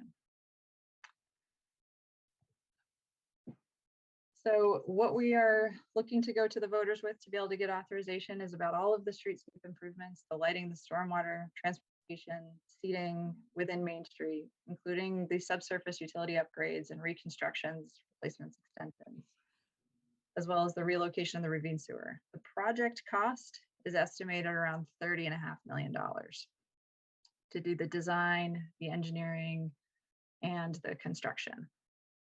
Where this math gets a little tricky is the voters back in 2012 had already approved $10 million towards the first slug of the work. Of that 10 million, there is 4.5 remaining. So the previous project, St. Paul Street, the Marketplace Garage, Brown's Court, stormwater used 5.4. We already have 4.5 in our coffers remaining, and then we just now need the increment above that. Also going to the voters, by state statute, we have to specify out something called related costs. So we have the $30.5 million capital costs. We have 1.47 million in related costs. These are admin, legal fees to be able to manage the district, project management costs for staff. And this is until the end of the district, so 2036. So it's 1.4 million over a really long period of time to have to manage this. So the breakdown slide, what's going to the voters is the Main Street, Great Streets, and Ravine Sewer. The new debt request, the bond request that we would be asking for is $25,920,000, as well as the approval of $1,470,000 in related costs. And that is not a new bond. We would pay that directly from the money that comes in annually from the increment. The bottom line is that there's been lots of math run on this one, and that the new projects that are occurring within the district, the ones that have already occurred within the district, have more than enough increments to be able to pay for the proposed improvements of this project. And then fundamentally, it doesn't increase taxes. So this is a special revenue. It is not the general fund. It is not your tax rate. It is something that is already coming in as an above and beyond cost. And it's just coming in and being collected. And we have the opportunity to either use it or lose it. But it doesn't change anybody's taxes. So that's the spiel with a little bit more detail. So I thank you for the additional time. I will stop sharing for questions, but can always go back. Great. Yeah, thanks so much for that. Let's start with Commissioner Montano. Anything on your mind here? I don't have any comments at this time. Could you come back to me? I was going to take a closer look at some of the numbers. All right. Yeah, I think we will probably cycle back to the end. Commissioner Kennedy. Yeah, thank you for your presentation. I love this project. I love the St. Paul project as well. And I'm not sure if there was more of like a in-depth presentation like before I joined the commission on like the intricacies of the project, but I'm curious about like what sort of changes we made to make the street more accessible. Like logistically, how will we make the sidewalk more level with different businesses and stuff like that? Yep. So the previous effort in 2016, 2017 took survey of at least 2 of the blocks, the part that was approved at that time, and worked on a concept plan to be able to actually raise the whole street up so that the doorways that do connect can be more accessible, which we did a lot along St. Paul Street, working with adjacent property owners. There's only one property that the door jump was really significant. And what we did in that area was make sure that we saved space in what's called the frontage zone, which is usually like the first 2 to 3 feet of the sidewalk, so that they could build something out from the face of their building so that they could always be accessible, so that there isn't that, push the button to get into my building situation. But that's really the way that would change the grade along Main Street to try to accommodate accessibility into storefronts. Yeah, great. I don't really have a lot of questions. I'm like very much in support of this project. I think it would make it sort of like Church Street has like this draw from like tourists. I know my parents, whenever they come visit me here, they just want to go to Church Street, but this would like kind of extend the like downtown area for those that aren't from here, and would make the city a lot more like aesthetically pleasing and accessible for people that do live here. So yeah, thank you so much. Yeah, I do want to touch on something that Karen had mentioned during the public comment, if I could, about the parking question. Please.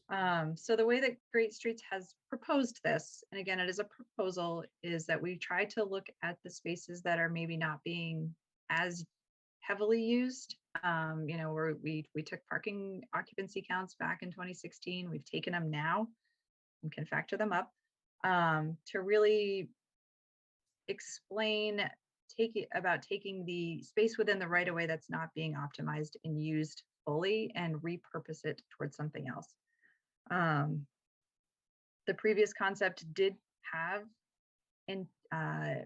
really ballpark estimated numbers for parking loss by just doing the flip of the spaces, but we really are not ready to revisit what that number is at this point in time until we are into the concept level development. And so that introduction to the public is anticipated to start in February, work through the months of March, April, and then hopefully end in May with an approved concept. And so during that time frame is when those really specific details would come out. I don't have them at this point in time. Our design consultant is focusing on our intersection designs and safety, which could change some of those previous assumptions. Okay, yeah, thank you for that. Commissioner Bose. Yeah, thank you for that. Following to some degree on the heels of this, I'm kind of curious, you led this off talking about some of the experiences you've had with past projects, and especially around the idea of disruption or kind of communicating out what is going to happen to the broader public. And you've touched on that a little bit. So I'm kind of wondering what some of the lessons you've taken from that and what you'd like to apply here, both in terms of kind of generally making this known to the public, but more kind of in progress updates. I've certainly noticed that, as the roundabout has been going on, it's been interesting to see how regularly I get updates. We've talked about some of the other projects and some of the both hits and misses that have happened. So I'm just wondering if you can talk a little bit about what some of your strategies might be. Well, thank you for that. Olivia and I work on the roundabout project, and they will appreciate hearing about the outreach effort, because it is definitely something that we've pushed them into a little bit, but I do think it's helped it be successful. And really, that understanding that you're seeing on the roundabout came from our experiences that we've had with St. Paul Street and City Hall Park, and constructing some of the larger projects in the city as dense as it is at the moment. And so with Main Street, there's going to be a lot of initial outreach as it relates to working on the concept plan, but there's an equal amount of significant outreach that we have planned as we work through the design and the construction phases. And, understanding that the conversations are different. We don't want people to feel like they have to tell us their voice about all of their, beverage deliveries that they get.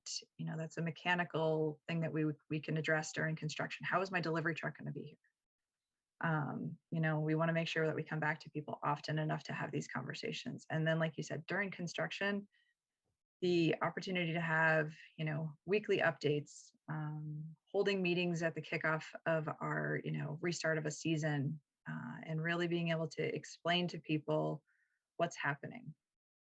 So in addition to kind of just the general volume of outreach, we're also changing up the ways that we are reaching out to people with the Main Street project. It does reach a lot of our different community members, both from businesses to residences to people who come in to eat and dine and shop within the area. And so the outreach is going to have a lot more smaller focus groups to serve all these different groups within our community. I mean, that's really helpful. I was thinking to some degree, as we've even heard some of these anxieties or concerns come up, and a lot of times it's around parking, but and I was thinking, I love going down St. Paul. I love the way that street feels, but I'm not sure that I had any real sense. I mean, the roundabout as something I've had to navigate in, especially on a bike and other kinds of ways. I've always had a sense of like, this is a problem. I really want this to get solved. But with St. Paul, even though, I mean, you're speaking to a friendly audience here, but I really had very little way of imagining what that could be. And I think that's a really interesting thing for me in thinking about even the notion of kind of redesigning the city in these sorts of ways. Is it's not just about convenience, it's not just about accessibility, it's about all of these different kinds of things. But it's hard to visualize that in your head whereas with like a terrible intersection, you're like, I hate, navigating this. So that's not really offering you anything useful, but it's just, as I've thought about how you introduce projects like this to the general public, how do you work through that kind of idea of imagination rather than problem solving, or at least some sense of both. So anyway, I love the project. So Thank you. No, it's a helpful observation and feedback for us to be able to hear, because it will allow us to be able to speak with our community members, in different ways. Everybody learns things differently and hears things differently. And so being able to explain it in different ways and from different perspectives is really helpful to have that feedback. So thank you. Thank you. Vice Chair O'Neill Vivanco. Okay, I was just looking at my ITE curbside management practitioner's guide. No, I love this, and yeah, no, I don't want to geek out too much, but I think to echo what Commissioner Bose was just talking about, St. Paul Street, I think it's an excellent example, because while it was, what did Tiki used to say, you're tasting the cake while you're baking it. And now it's baked, right? And I have driven on it, I've biked on it, I've walked on it, and it's so pleasing. So I think pointing to that as this example of sort of, this is the kind of the space that, and a general concept of what we're moving towards, and that kind of communication would be really helpful. I think, and I don't know if you mentioned the failing trees on Main Street. Hold on, I'm like too many tabs open here. And the Warren green belts, but then in the description of, like your kind of bullet points on the budget, streetscape, lighting, stormwater transfer, is the streetscape, is that the trees, or is that something Parks and Rec does? Just because I feel like, I mean, like thinking about climate resiliency and thinking about urban heat islands, our trees are really, really important, especially our urban trees. So I don't know if that, I don't want to die on that hill necessarily, but I do feel like, if it's not us, is it Parks, to make sure that we really get some viable and resilient trees along Main Street. It's still us. I apologize that the bullet kind of glosses over, that's the high level versus the details. And I should know my audience a little better on that one. Main Street proposes an 8-foot tree belt, which is wider than certainly what's on St. Paul Street behind me, probably closer to the width that's on some sections of Main Street. The tree belt wouldn't be green. It would still be a pervious paver tree belt. It would have the civil cells below to be able to support really healthy tree development. And as you guys have mentioned, you've been on St. Paul Street, but I don't know if you've ever looked at the like crazy harried trees, because those things are growing. I think VJ, our city arborist, told me that one of those trees out there grew 4 feet on a limb this year because it just loves its space that we created for it. He's just like, this is phenomenal, and I have a lot of pruning to do. It's a good problem to have. Right. It is a good problem to have, and it is certainly included along the whole corridor. The historic images of Main Street clearly indicate with the elms, this gorgeous canopy as the gateway to the city. And I'll tell you that there are many city employees and people who have spoken to us who really want to recreate that whole environment and special feel as the gateway from the highway to downtown, to the waterfront. And we want to make that happen. And the good news is the utilities are already undergrounded, which gives us the ability to really have those canopies grow full and vibrant. No, I think that's great. And again, it's that kind of those urban heat islands that we're seeing more and more. So good on that. And then let me see. I think, the parking issue, I think, I don't know if I sent it to you, Chapin, in Northampton, Mass. They have this parking sign that is digital, and it tells you, points an arrow, maybe I did, points an arrow and says, 234 parking spots, turn right here. We're not there yet. I'm not sure that's going to make it in that bond for March, but the idea of, as we reallocate this public right of way, how do we tie into our existing parking infrastructure? Because there is parking. If you look at the state of the system, I know that we weren't doing parking counts during, the height of the pandemic, but there are parking spots available. It's helpful if if visitors and residents know, oh, you just have to walk 2 blocks, and because it's right there, you're not circling blocks or going one way, but that there's a car park and there's available spots there. So I think kind of integrating that would be great. And then a big question about the impacts of the ravine sewer. What does that look like for, like, what is it? It goes under like the library, and what does that mean for those existing businesses and organizations during that rehab in order to get things up to snuff? Yep, that's a great question. And we've done kind of really high level planning on it, but we have somewhat held back to wait for the bond vote so that we can really do this effort with a professional consultant, as well as some data collection that's necessary to understand what the rehab or relocation would look like. But ultimately, the investigation would be finding out what is connected within that block. And the plan would have to be to reroute and relocate or reconnect anything that is within there if the pipe is relocated.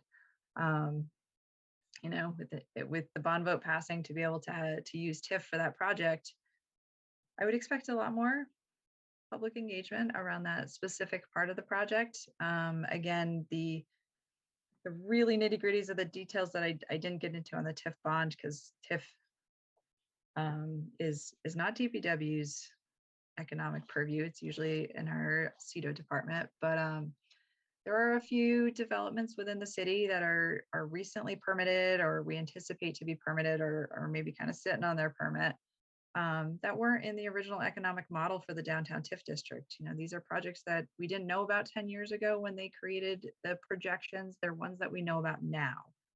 And so what we're doing is taking these anticipated projects to be able to get that extra bit in there, that ravine sewer and some of the other additional underground utilities on Main Street. We're taking that opportunity that we've been pretty successful to date, and our previous investments are returning well, to be able to do that. But it's going to require a little bit of studying and investigating and figuring out what happens with those, because anything that connects to that is also old. Yeah. Next question was about the Y, the old Y, the hotel Y. I think Karen Long mentioned that as well. Yep. That development, or whatever permits are kind of still in limbo, do they impact, or could they impact this project for the ravine sewer piece? Do you know? The way that the project was permitted previously would not, I don't anticipate it would significantly impact our ability to do the ravine work.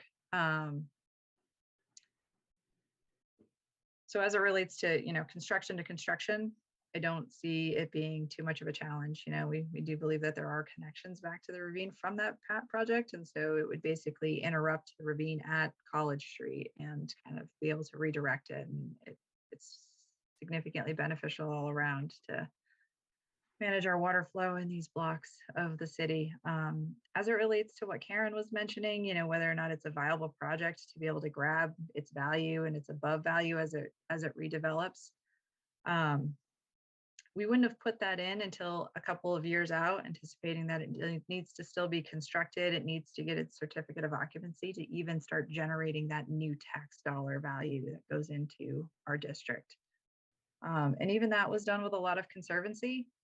Our TIF expert that we hired from White and Burke actually says we wouldn't even need those 3 projects, but you really would, you would hit the end of your availability for bonding and for funding. And so really those are kind of our conservancy factors to be able to have those additional permitted projects. But essentially what we have already in the district could afford everything, but those lines would intersect. Or come too close together to really feel like we should be borrowing that much money. Okay, that makes sense. And again, we have 14 years for them to come online and to start, putting anything into this district.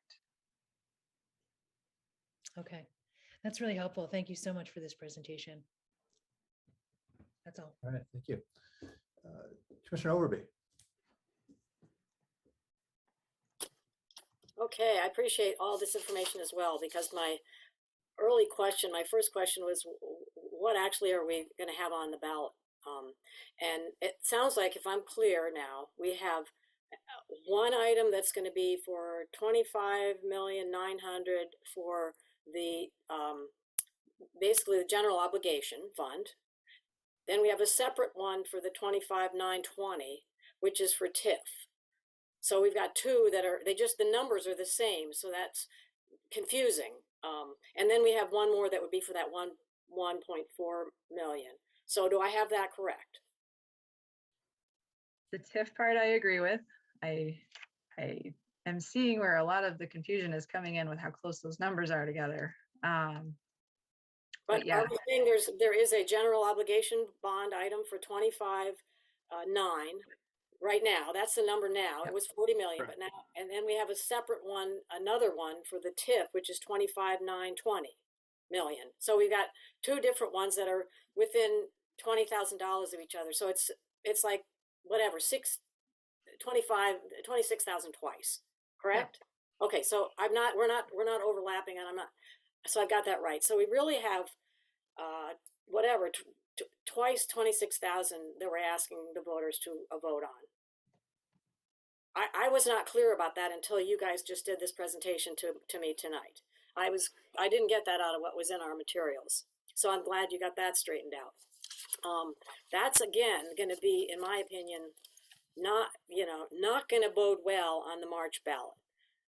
I think, my first comment is that we really need to do a good sales job, and that really should be on the November ballot, and you've got a lot of time to really get it together to show the details. Because I think the same concern that we had about what's the details supporting these things, you may have a lot of details about the YMCA hotel. I know Chapin sent me, I asked a list of what are the projects that are intended to be generating the millions of dollars of revenue that we're going to need to pay these back. And the YMCA hotel was one, the VFW Champlain Housing Trust was one, the South Champlain Street development. Those are three that were on this one slide. But there's no real, and I think this was referred to by the comment earlier, there's no meat there yet. And so it's not believable to people, and not believable to me yet, that it's actually going to be able to recover the investment. And so that to me is a very risky proposition to go into a vote on this. And I think, I just think it's going to be problematic to go there. And I would say, if you really want to have it happen, we can't do it this way with having it sort of general. And I know I asked, I don't know. I just worry about things when it looks like we're just trying to ask the public to sign on to something that is a huge chunk of money and just trust us, we're going to do the right thing for you. That just doesn't work for me. And maybe it has worked in the past, but that to me is not a winner. And I would highly suggest that this is, if it's great, we do the work to get enough detail that people really can understand it, that it really will be that the YMCA, I heard from Brian Pine something different. He said that the YMCA now wants to do affordable housing there. That's what he told the Ward 2 and 3 NPA last Thursday. Now, that's not what you're saying is going to be the project. Now, we don't really know what the project is then. To me, that's like hypothetical, anything. The VFW thing, there's apparently, and I didn't check this myself, that there's no permit application for anything about housing. So we don't have any idea. And the South Champlain thing, maybe that is a thing. I don't know if there's a permit for that. And some of this, the Champlain Housing Trust housing, a lot of that's not taxable. So we're not going to get an incremental boost in our tax revenue. So I don't feel like it's very fleshed out enough to be believable. Now, I want it to be believable. I want you to have the opportunity to make it believable, and I just don't think that's going to be possible in the next month that, between now and when the city council has to decide what to put on the ballot. So, that said, I do, I do have a question about, sort of little nitty gritty about that 6-foot sewer thing. Do you know how long it is? Maybe your answer that you haven't had time to do the research yet is where is it 6 feet? Is it 6 feet the entire distance that we're talking about renovating? Do we know? Not exactly. And I would love to unpack a little bit of what you had previously just talked about, because there's definitely some nuances and some explanations that I think would help. But as it relates to the ravine sewer, it's estimated to be about 6 feet tall in that area. It's a 60 to 72 inch-ish capacity sewer. It changes size and shape often through there. And it has so no it's- pipes inside it. It is actually running sewer. Okay. Yep. It resembles a tunnel. I wanted to make sure I was a little bit more clear in the presentation, because that image got grabbed by somebody and put on Facebook on the Burlington Historia group and said, look, it's one of Burlington's lost tunnels. And I was like, don't go find that. That's bad. Well, if you've seen the movie Lost Rivers, you know what's going on with that. Yeah. Someone else can was smart enough address to the point other- out there was running water in it, but it scared me a little bit. So I wanted to make sure it was a little bit better explained. I've seen historical maps about the whole ravine going all the way over to the Riverside Avenue and cutting over and cutting down. So that's a lot of history that a lot of people are familiar with. And so anyway, go ahead. But I would love to kind of back up a little bit if we have time, to explain some of the questions and other assumptions that you have. I understand it seems like, and it is probably really poor timing, and everybody has asked that, all bonding and everything wait until November. But if we really wait till November, I don't think it's reasonable to go to the voters with a TIF bond of 26 million, a general obligation bond for infrastructure of 26 or 20 million, a school vote of whatever it ends up being, and I think water and sewer may go too, or have some needs. So to be able to respond to all the other federal infrastructure stuff that's coming. And so I think that bringing that to the voters in November is also scary. And all of those things can't all wait, or wait even more after that. TIF specifically has an expiration. Our district, we've been blessed that the legislature granted some extensions for COVID, but we have until next March to bond, which means that we have either this opportunity in March or November to be able to go to the voters to get authorization. And really what needs to happen is we need to be able to have time with our design consultants to design and vet our concept plan to have a construction estimate. So we estimate that the project might cost 30.5 million, but we may end up through our public process or through our design consultants coming up with 27 million that we want to bond for. And then that's all that we would bond for. So really we need the time, and TIF is going to struggle to wait to do that, because then we won't have the time between November and March when we have to actually sign the documents for the funds. As it relates to the Cambria Hotel, what Brian mentioned in the Ward 2-3 NPA is accurate. The developer is looking to expand upon their existing permit and see if residential can be added to that project. But as it stands permitted, it is a hotel. They did struggle with COVID and they have been sitting on it, but they are still very actively talking to the city about what's happening there. And so there's not concerns that something won't happen. It's just what will happen and how soon.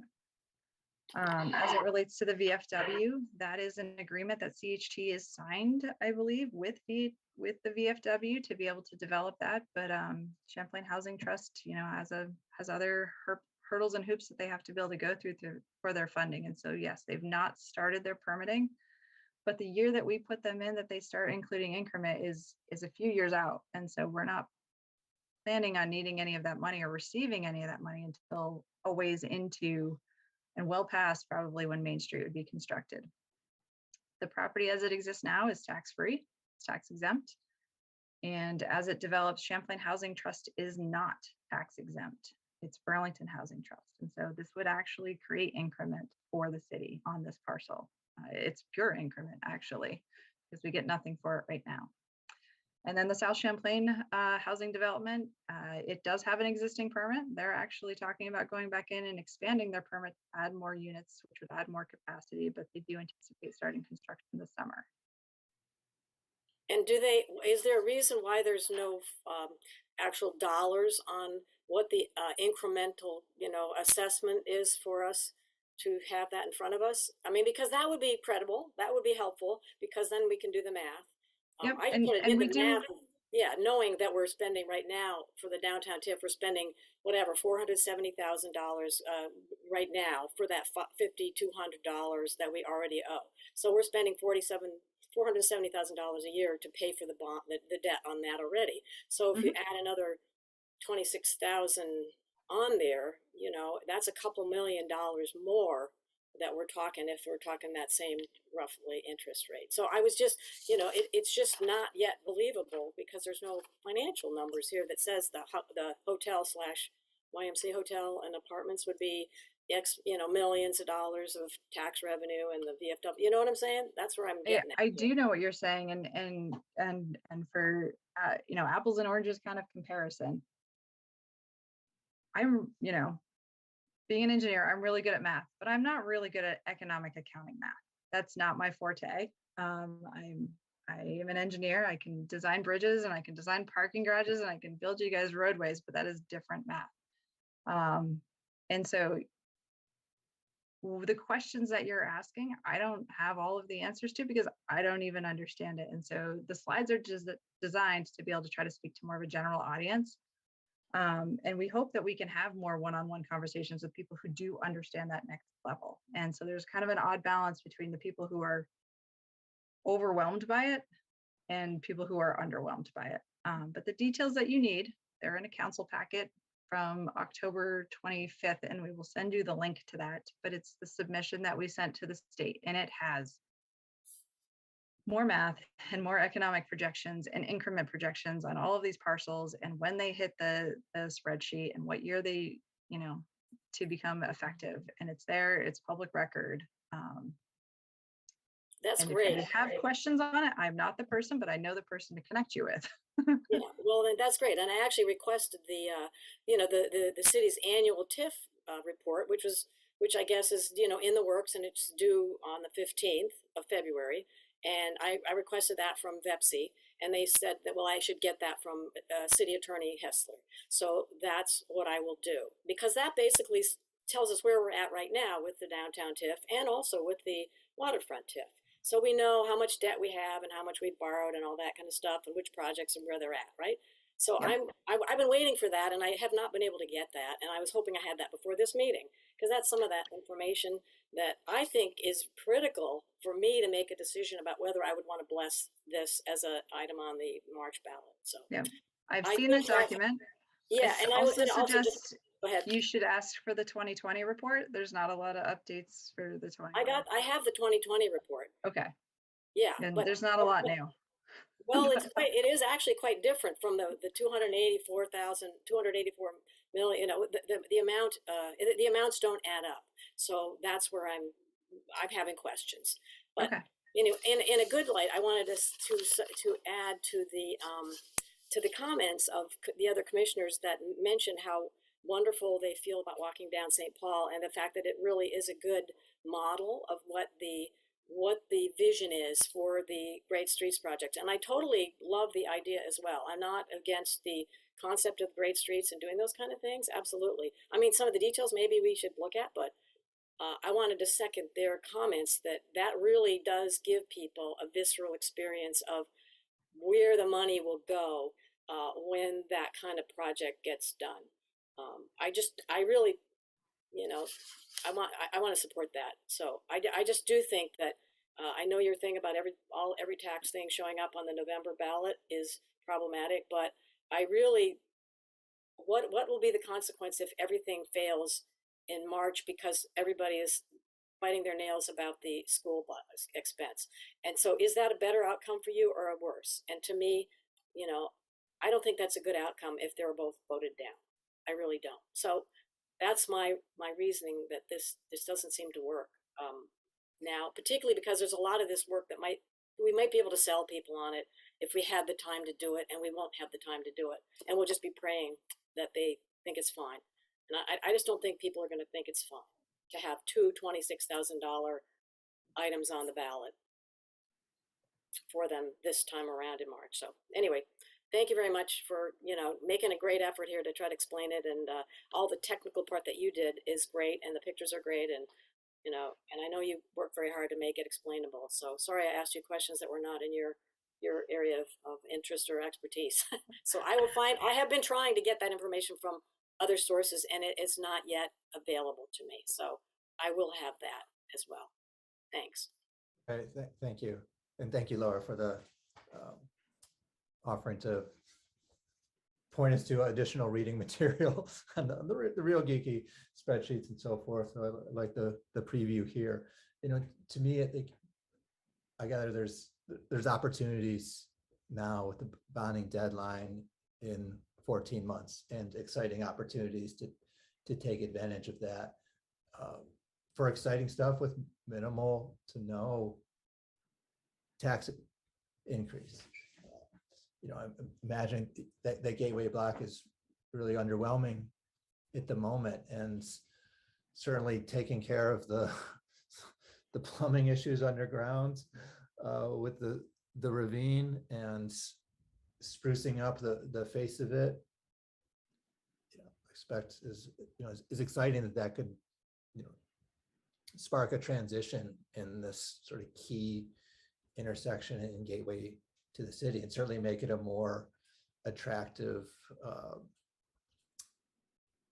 place to redevelop. I mean, certainly there's been nibbles and conversation about potential things going there and concerns coming up about the kinds of things that like this sort of investment can help. But that's what it's an investment, a little seed here, spruce things up to pay dividends and spark opportunities down the road. So I'm excited about the opportunities here. Thank you for the presentation. Can you just talk me through? I gather that under this downtown TIF framework, things need to be bonded by by March 23. And then what's the 2036 thing? Is that the timeline to like settle up and repay these bonds?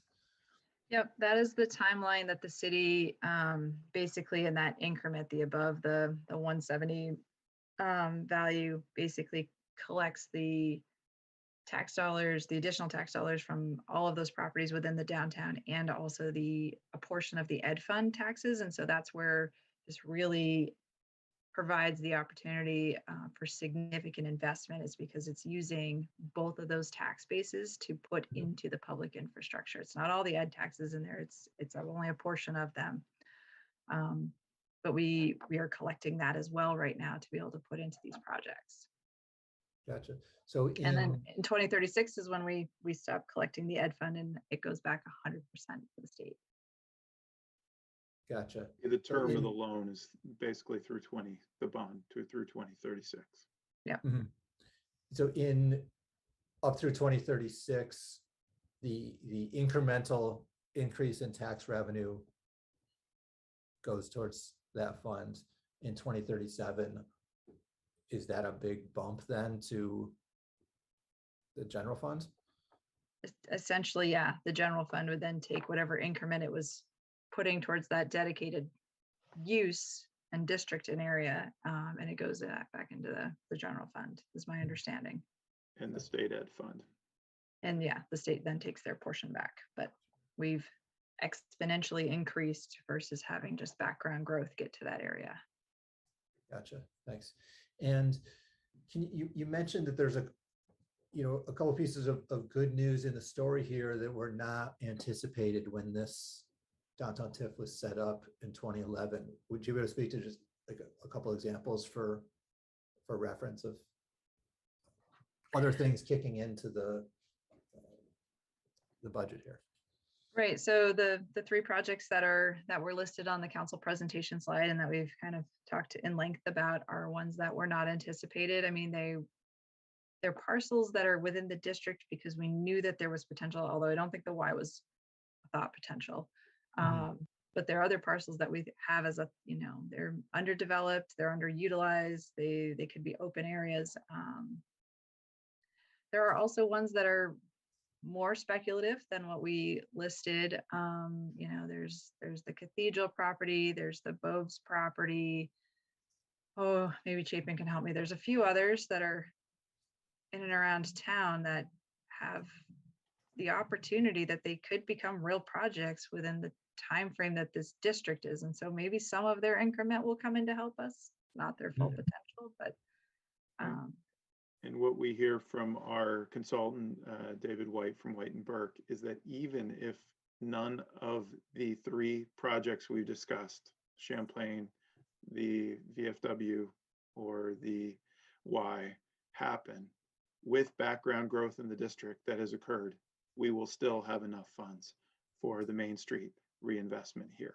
So the conservative attributes in the formulas to really make sure that we don't get beyond our skis is baked into all these calculations.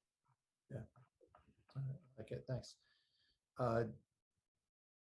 Dumb question, what's VETC?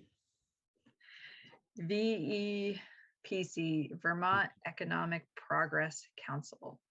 Gotcha. BEPC is how we. State entity that administers the TIF program statewide. Council. Sure. Thanks. Pardon my ignorance in not calling it VETC. I spelled it wrong for a while too. So, this is something, a program that CETO really has developed and administered throughout the life. The last 2-ish years at CETO have been rough for the department that administers this, as well as their directors. And so, DPW, who used to take the supporting actress role or actor role in these projects, has been pushed to the forefront to help ensure that this project has a chance at success while they're bringing their staff up to speed. Great, thank you. And it's safe to say, you mentioned that there's some early design work ongoing. Is it safe to say that that expense is in the expense column for this TIF thing? Is that being funded out of TIF? As being funded out of kind of the increment that we've already collected. And really that's a necessity of the timeline. We need to be able to have concept designs and deep engineering designs to understand what our end estimate is going to be able to bond in March. And really it's not bonding in March, it's going out with an RFP in January and finding lenders and going to the city council and signing documents by the end of March. So it's a lot of information to be able to find by, the start of next year. But then we've got a few years to. And we have a little bit of time to be able to, to spend it, because it'll already be bonded for. It's not gonna be built in next year. Gotcha. Very good. Okay, I think, nothing further on my end at this point. To pass through the commission, we'll open it up to public comment and then bring it back and see if the commission is inclined to, to make a motion in support of this. Oh, yeah, Commissioner Lieutenant. No, I just have a quick question. Well, a lot of my questions that I didn't even know I had have been answered. But my question, I was actually looking for that slide when I was called on the first time, but the year-by-year breakdown and sort of that lag period in that 2023 to 2025 timeframe. I'm just wondering about that and how sort of the time to complete the projects is sort of considered before that increment that might benefit either directly or indirectly be seen. So what is the timeline for these? For the Main Street project and for the sewer, and where are the projected increments kind of downstream of that kind of already planned for in that time frame? Right. So it's important to note that just because we improve Main Street, it doesn't necessarily mean it's going to change people's property taxes. So there's not necessarily increment generated because we do the project. It's more the fact that people want to be in Burlington because we've done the project. The spreadsheet was set up assuming that construction on Main Street, some part of Main Street, would start as early as September of 2023. recognizing that, we've pulled the bond and we're paying interest on it, but, without substantial construction. So pretty feasible that, we can certainly start construction, especially on what I call the lower blocks, but that's really kind of the St. Paul Street to Battery Street end. It's the simpler part of the street. There's less utilities. There's businesses are set back a little bit more. A lot of the times there's less encroachments, and the ravine sewer is not next to it. Construction is going to take a minimum of 2 years, and that was the estimate before we added the ravine sewer in. I think that the ravine sewer is going to add a complication and some time to the design, as well as the construction on that area of the project. And I don't have a guess on that because we don't have a solid plan as to what we're doing. We have to still study it a little bit. And as to speak to the whole, how the increment generates around, I can tell you the timeline that was used and why the math was run that way, and that's the base answer. If you want to know more of the specifics of the numbers, I think we're going to probably have to get back to you. That is quite right. So, all right, thank you. With that, Mr. Goulding, we'll go to public comment. If you can help us administer that. I see one hand in the air. Sure thing, Chair Hogan. I'll promote over Karen Long. All right. Welcome back. So. Thank you. Actually, I really am impressed with this commission. You guys are a lot of new faces and you're all paying attention. I've gone to many of these meetings before and I felt like a lot of the people sitting at the table were just kind of sitting at the table, not paying attention. So I appreciate that. That's really cool. But I listened to the whole meeting and I've gone to a lot of these. I've lived in Burlington probably, I think about 44 years. If you want to pass this, you need to build trust. And I really sincerely mean that the city of Burlington has lost people like me because I don't think you guys, and I'm not talking to the commissioners, I'm sorry, I'm talking to our employees. I don't think you're always honest. And I think you try to sell things to us and you think we're stupid and that by pushing this through really fast, we're not going to have time. So I like the way that some of the commissioners said, we should really do a good job and, pay attention. But one of the things I don't like is that when you asked for the 40 million, you gave a median price of a house at I don't know, it was around maybe 300,000, something like that. And that we would pay like $14 a month more or $15 a month more. Unfortunately, especially since reappraisal, there are not a lot of houses in Burlington that are 300,000. So when you give a price of what it might cost most people, I think you should be really realistic and we might believe you. I also heard Chapin say this and Laura say this, and I heard, Brian Pine say it and David White say it. This will not impact property tax payers. Well, that is not true. And I have talked to the state auditor and I mentioned it being at the city council meeting. And he said, is that like taped? And I said, yeah, city council meetings are taped. So you folks are not really being honest because TIF funding is all speculative. And Laura said that too, that this, this is if it all goes well. So, look at City Place. Look at City Place. To me, that is what destroyed my hope in Burlington city government, because we got very divided when we passed that zoning change and for 14 stories. Well, they can't even build 10 stories now. So how much more money do we have from City Place property now? We are getting less money and everybody knows that. We now have a pit and we are not getting the money that we got before they destroyed our little mall.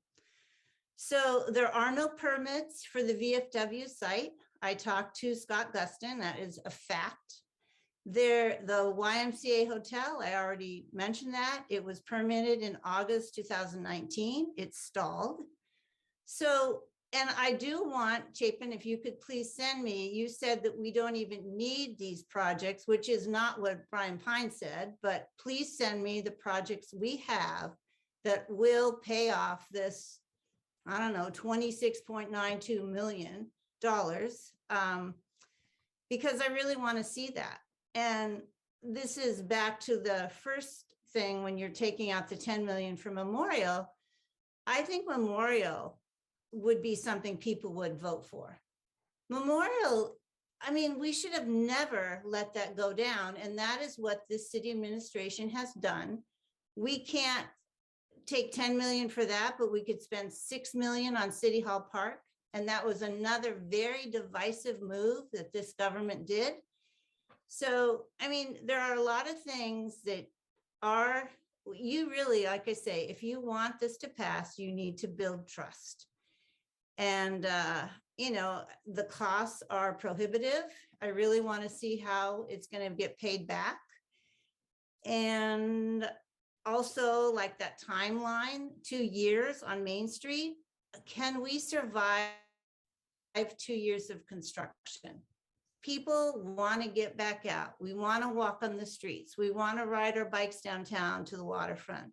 I just don't know if this is a good time to do it. And, you know, and another thing, I've always thought about this, and it was interesting to sit and watch this whole thing. It's kind of easier on Zoom. This city administration, this DPW group, I believe before we had maybe 2 engineers. And again, I've been here 44 years, Steve Goodkind and Norm Baldwin. I would really like to know how many engineers we have. You guys, Laura just said it, I'm good at making plans, making drawings, you know, you're a designer, but who do we have on the ground doing all this work?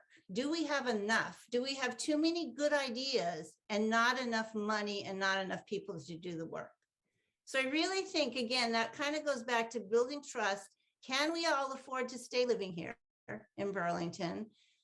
Stratus, people brag about Stratus. I looked those up. They are called luxury condo, a 2-bedroom, 1,090 square foot condo is 429,000. How many people in Burlington can buy a 2-bedroom condo on St. Paul Street for 429,000?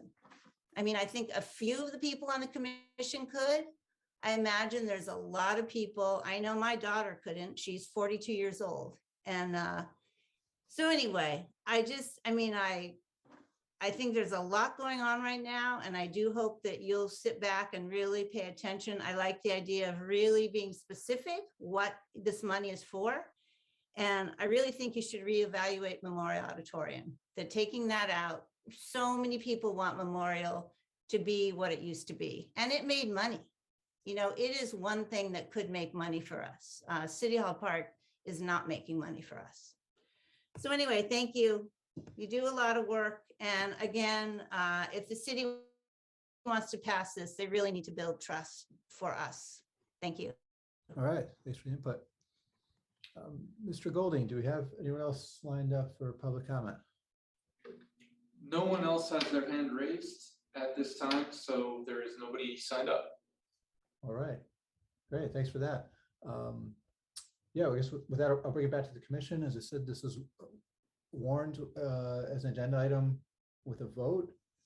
You're not obligated to make a vote, but we're certainly, I think, welcomed if we wanted to make a formal statement supporting or not supporting this. That's in our prerogatives. I would welcome any motion around these proposed non-votes.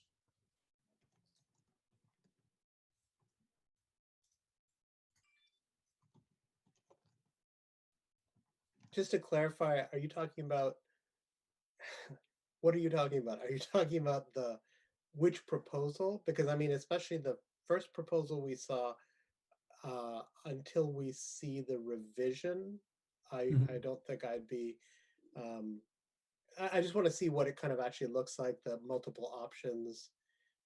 And I'm not sure, Director Spencer, if are we being asked for a vote of support at this point for either, or is there going to be a more kind of, is it being brought to us just to sort of show us as it's progressing? Great question. We've gotten tremendous feedback tonight, and I've taken pages of notes on the feedback on both items. Given the hour, it is your choice. There is not a timeline that works to have the commission meet again before the council needs to act to vote whether or not to put this on the ballot. By charter or by city ordinance, it would need to be by the 24th, the council meeting on the 24th in, a handful of days here. So, we are fine either way, and action isn't necessary. We preserve that opportunity by putting it on the agenda for you. But I think the input you've given us has been invaluable, and now we move forward. Thanks for that clarification.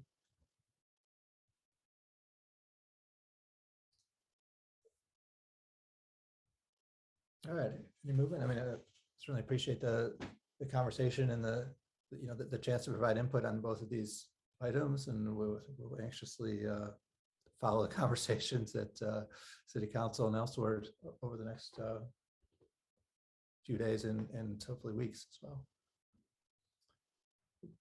Going once, going twice. Commissioner Overby. I don't want to make a motion, but I did want to just point out that one of the pieces of information about the education money going toward paying back the TIF thing, it isn't free money, and the fact that we are actually making a decision to, if we do this, any of the TIF projects, basically we're taking 75% of the money that would otherwise go to the state for the education funds, and we are taking that for the balance of the duration of this, till 2036. So it's not without other impact as well, and that wasn't actually brought out.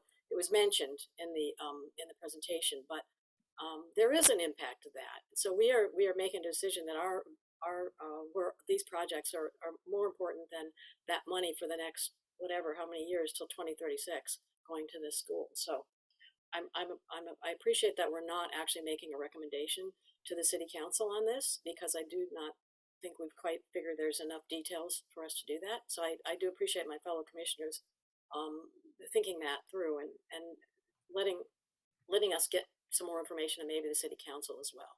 So thank you. Sure. All right. Any other parting thoughts here? Just one parting thought. Is it? These are all complicated, and while I support them, I do feel like I need a little bit more information. It's a kind of a chicken and egg with the TIF and the education fund. If we have more downtown investment and we have more downtown businesses, then that is potentially adding more money into the tax roll for education as well. So these two projects or two plans, they're really investments. And we're kind of waiting on the school district to get that number out. But I really do see them both as fundamentally positive things if we look at the investments into businesses downtown. But I do need a little bit more information before I kind of go full. So I'm looking forward to hearing what goes on at City Council. But thank you very much. I'd also like to support that, because I don't think the way in which you're characterizing TIF financing is accurate, and I don't think it's a zero-sum game in the way in which you are talking about it as taking away from education. So I would just say that I think I agree that it needs to be clarified, but I don't think it's quite that zero-sum game. No, it is this, the math of TIF is that during the duration, you get to keep the 75% of the money that would have otherwise gone to the state. That's just again, it is not yes, but it is not a zero-sum game. And I understand the Vice Chair O'Neill Vivanco's comment that if everything speculatively works out great, absolutely it's going to be building more infrastructure and more people and bigger tax base. That's not what I'm arguing. I'm just trying to explain the details of the process, which it wasn't clear that in fact during that period of time while we are paying back our debt with the TIF increment, we are in effect taking 75% of the money that would have otherwise gone to the education. That's all I was saying, and maybe that wasn't clear. That's why I was making that clarification. Was I getting it wrong? Or am I incorrect from what you're saying? You're accurate in the way that the mechanism of TIF works, and it's a state-run program. It's overseen by the legislature. It's an opportunity for designated downtowns to be able to do these capital improvements in public infrastructure with this funding source. And so, the city went through this process with our waterfront. We chose to take this direction with the city and ask for permission to use these funds in 2011, and kind of provided an update this past fall. And so I don't know everything about TIF, but I see it as, there's many funding opportunities that the state provides, and this is just one of them. It was their action that allowed us to take use of those funds. I don't think of it as, us stealing education funds. It's an opportunity that was already granted to us. For the tax base. And I think my concern is that we do have the situation that was the trust comment that was made before that, and Newport has been through this. We have wonderful ambitions and everything is very happy and we're all wonderfully ambitious and, optimistic. And then things don't always work out. And TIF borrowing, it lands on the taxpayers if our expectations don't work out. And we're waiting 5 years to see what's going to happen with the City Place project. So I don't think it's unrealistic for us to say, this is speculative. Let's just be careful. And I think that's part of that. I do agree it's part of the way that TIF works, but I don't disagree with that, but just to be clear again, that TIF financing and the reason that it's as popular, not just in Vermont, not just in Burlington, but as a pretty significant mechanism across the US is because you're essentially, having access at much lower rates, to financing. It is in many ways a more affordable way of making certain kinds of investments. So the main thing that I am, reacting to is this kind of like, well, we're borrowing from this way and we don't really know how it's going to play out. And yes, of course, that is true of any of these kinds of investments that we make. There is speculative investment in many of these plans that we engage in, but that is also part of, anyway, I don't want to get into an argument about this. I think you.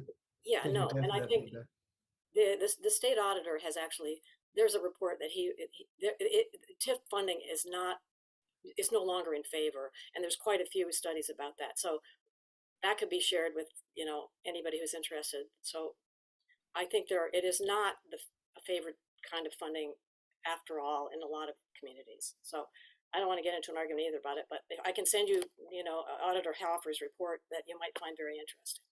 All right, Commissioner O'Reilly, let's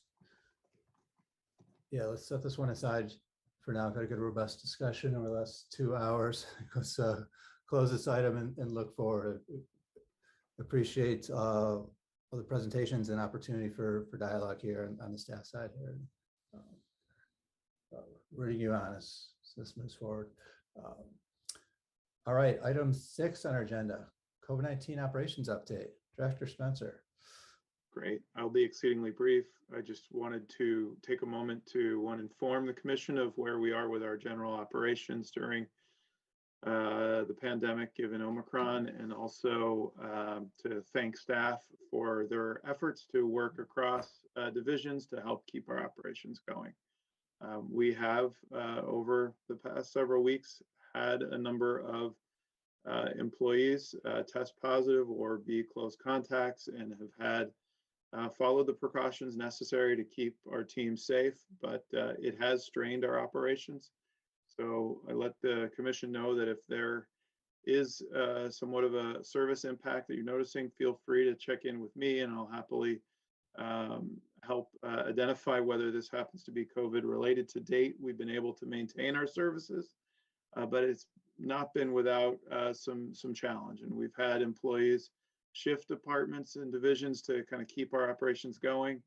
And I just want to give a huge shout out to them for their willingness to be flexible and keep our operations going. So at this time, we are keeping our critical operations for the water plant, wastewater plant, recycling, street maintenance continuing, but we'll keep you posted if that situation changes at all. Yeah, thank you for that. All right. Brief director's report. Thank you. Moving forward, Commissioner Communications. All right, let's start. Let's see. How about Commissioner Mutano? No updates this time. All right, thank you. Commissioner Kennedy. I also have no updates. All right. Commissioner Overby. I want to say that the snow fighting efforts have been great in the Old North End, as far as I can see. And so it's hard to believe that you're having a shortage of staff, because I've been very impressed with how frequently they get by with the plows and also the sidewalk plows. So thank you for the efforts that are being done with that. It's been great up here. Great. Thank you. Thank you for that. Commissioner Bose. I'd second Commissioner Overby's commendations about the snow plowing efforts. I also feel compelled to make a statement about some of the public comments that we received today. I think, I understand frustration, and I understand, the different kinds of critiques that are leveled against this department and, the municipal government in general. But I think that if we're asking for trust and the building of trust, I don't think that gets accomplished by engaging in ad hominem attacks on staff. And, I've seen that before here as well, and I've sort of bristled against it. And I really took some issue with some of the comments that were made today. And, I've been very impressed with the kind of dedication, expertise, and professionalism that DPW staff have shown in all sorts of ranges of activities over time. And I think that we can certainly disagree about the directions that we take, but I don't think that should be extended to the ways in which we characterize people who live in our city and work hard to make it a better place. So I really feel compelled to say something about that, because I didn't appreciate that. So that's all for me. Thanks. Thank you for that. Vice Chair O'Neill Vivanco. Wow, Pablo and I are kind of working on the same wavelength here. My only comment was, well, actually, first, thanks for snow removal. I was speaking to some of the guys down at the garage and heard that, some folks are down, but I can't tell just from walking the streets. So great job. And also recognizing that the snowstorms have hit on 3 holidays. So I know that that's also taxing. Yeah, I think I was going to go back to, some of the comments early in the meeting. Maybe I'm just being sensitive, but I just felt like there was an elevated tone. We're all volunteers. We all have lives and jobs outside of this commission.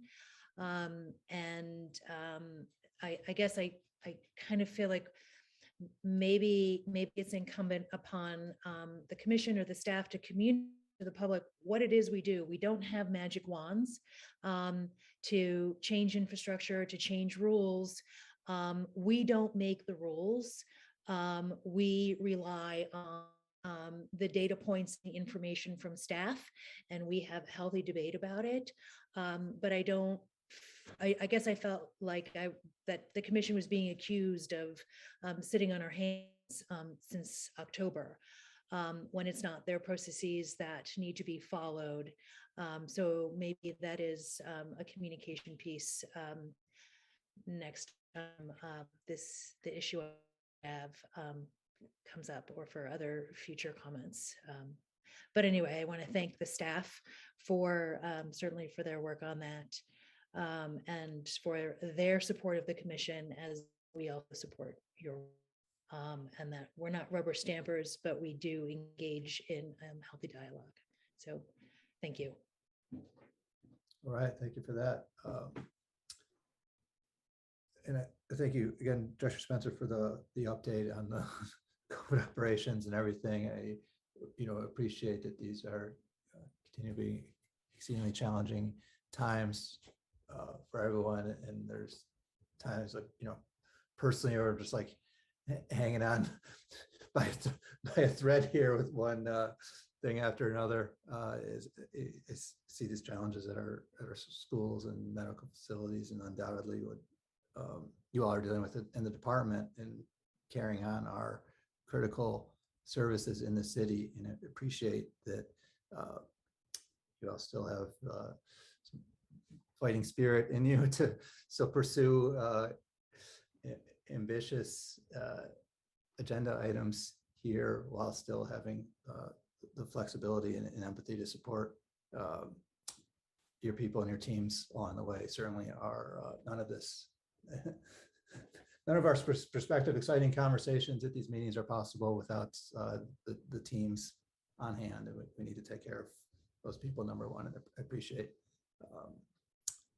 the update that you're doing that, and certainly recognizing people's extraordinary efforts to keep the lights on and more in these times. That said, I still like to once in a while take a step back and then look at sort of the metrics and where we're at and things.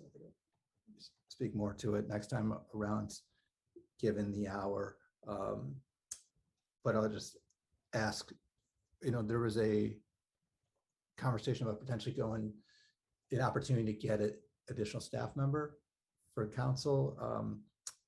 I didn't see it in any highlights out of council. Did that come up since we spoke last, or are there still debates around additional hiring requests from council? Thanks, Chair Hogan. We have gotten the council support if it's in reference to an engineer to continue our capital reinvestment. That yes, we do have posted transportation engineering position. We've recrafted the capital planning position into an engineering position, as capital planning is now being carried out cross-departmentally by the clerk treasurer's office for all the departments that are providing capital investments, so parks and police and fire, that all have capital needs. So yes, we're hiring for that position. We are evaluating, we heard a comment tonight about, do we have enough workers on the front lines? And we are in the midst of an evaluation of the needs of our frontline teams as it relates to, we've built a lot of new stormwater infrastructure and we need to maintain it. And this is a new burden. And then there's all the bike ped and quick build installations that we're making without a growth in the team to maintain those. And so we are doing that analysis and do expect to be coming back with a recommendation for additional frontline support in the coming months. Yeah, that all sounds timely. That was exactly the request and relocation I was picturing. So yeah, thanks for that update. Yeah. All right. Nothing further on my ends. We'll move forward to the next agenda item 9, adjournment and next meeting date, February 16th. I'll make a motion to adjourn the meeting.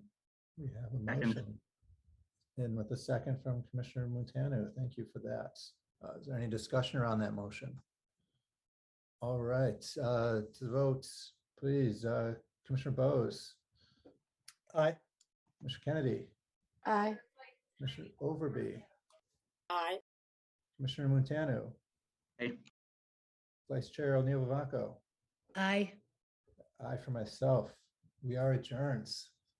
See you all next time around. We're adjourned at 9:19. Thank you all.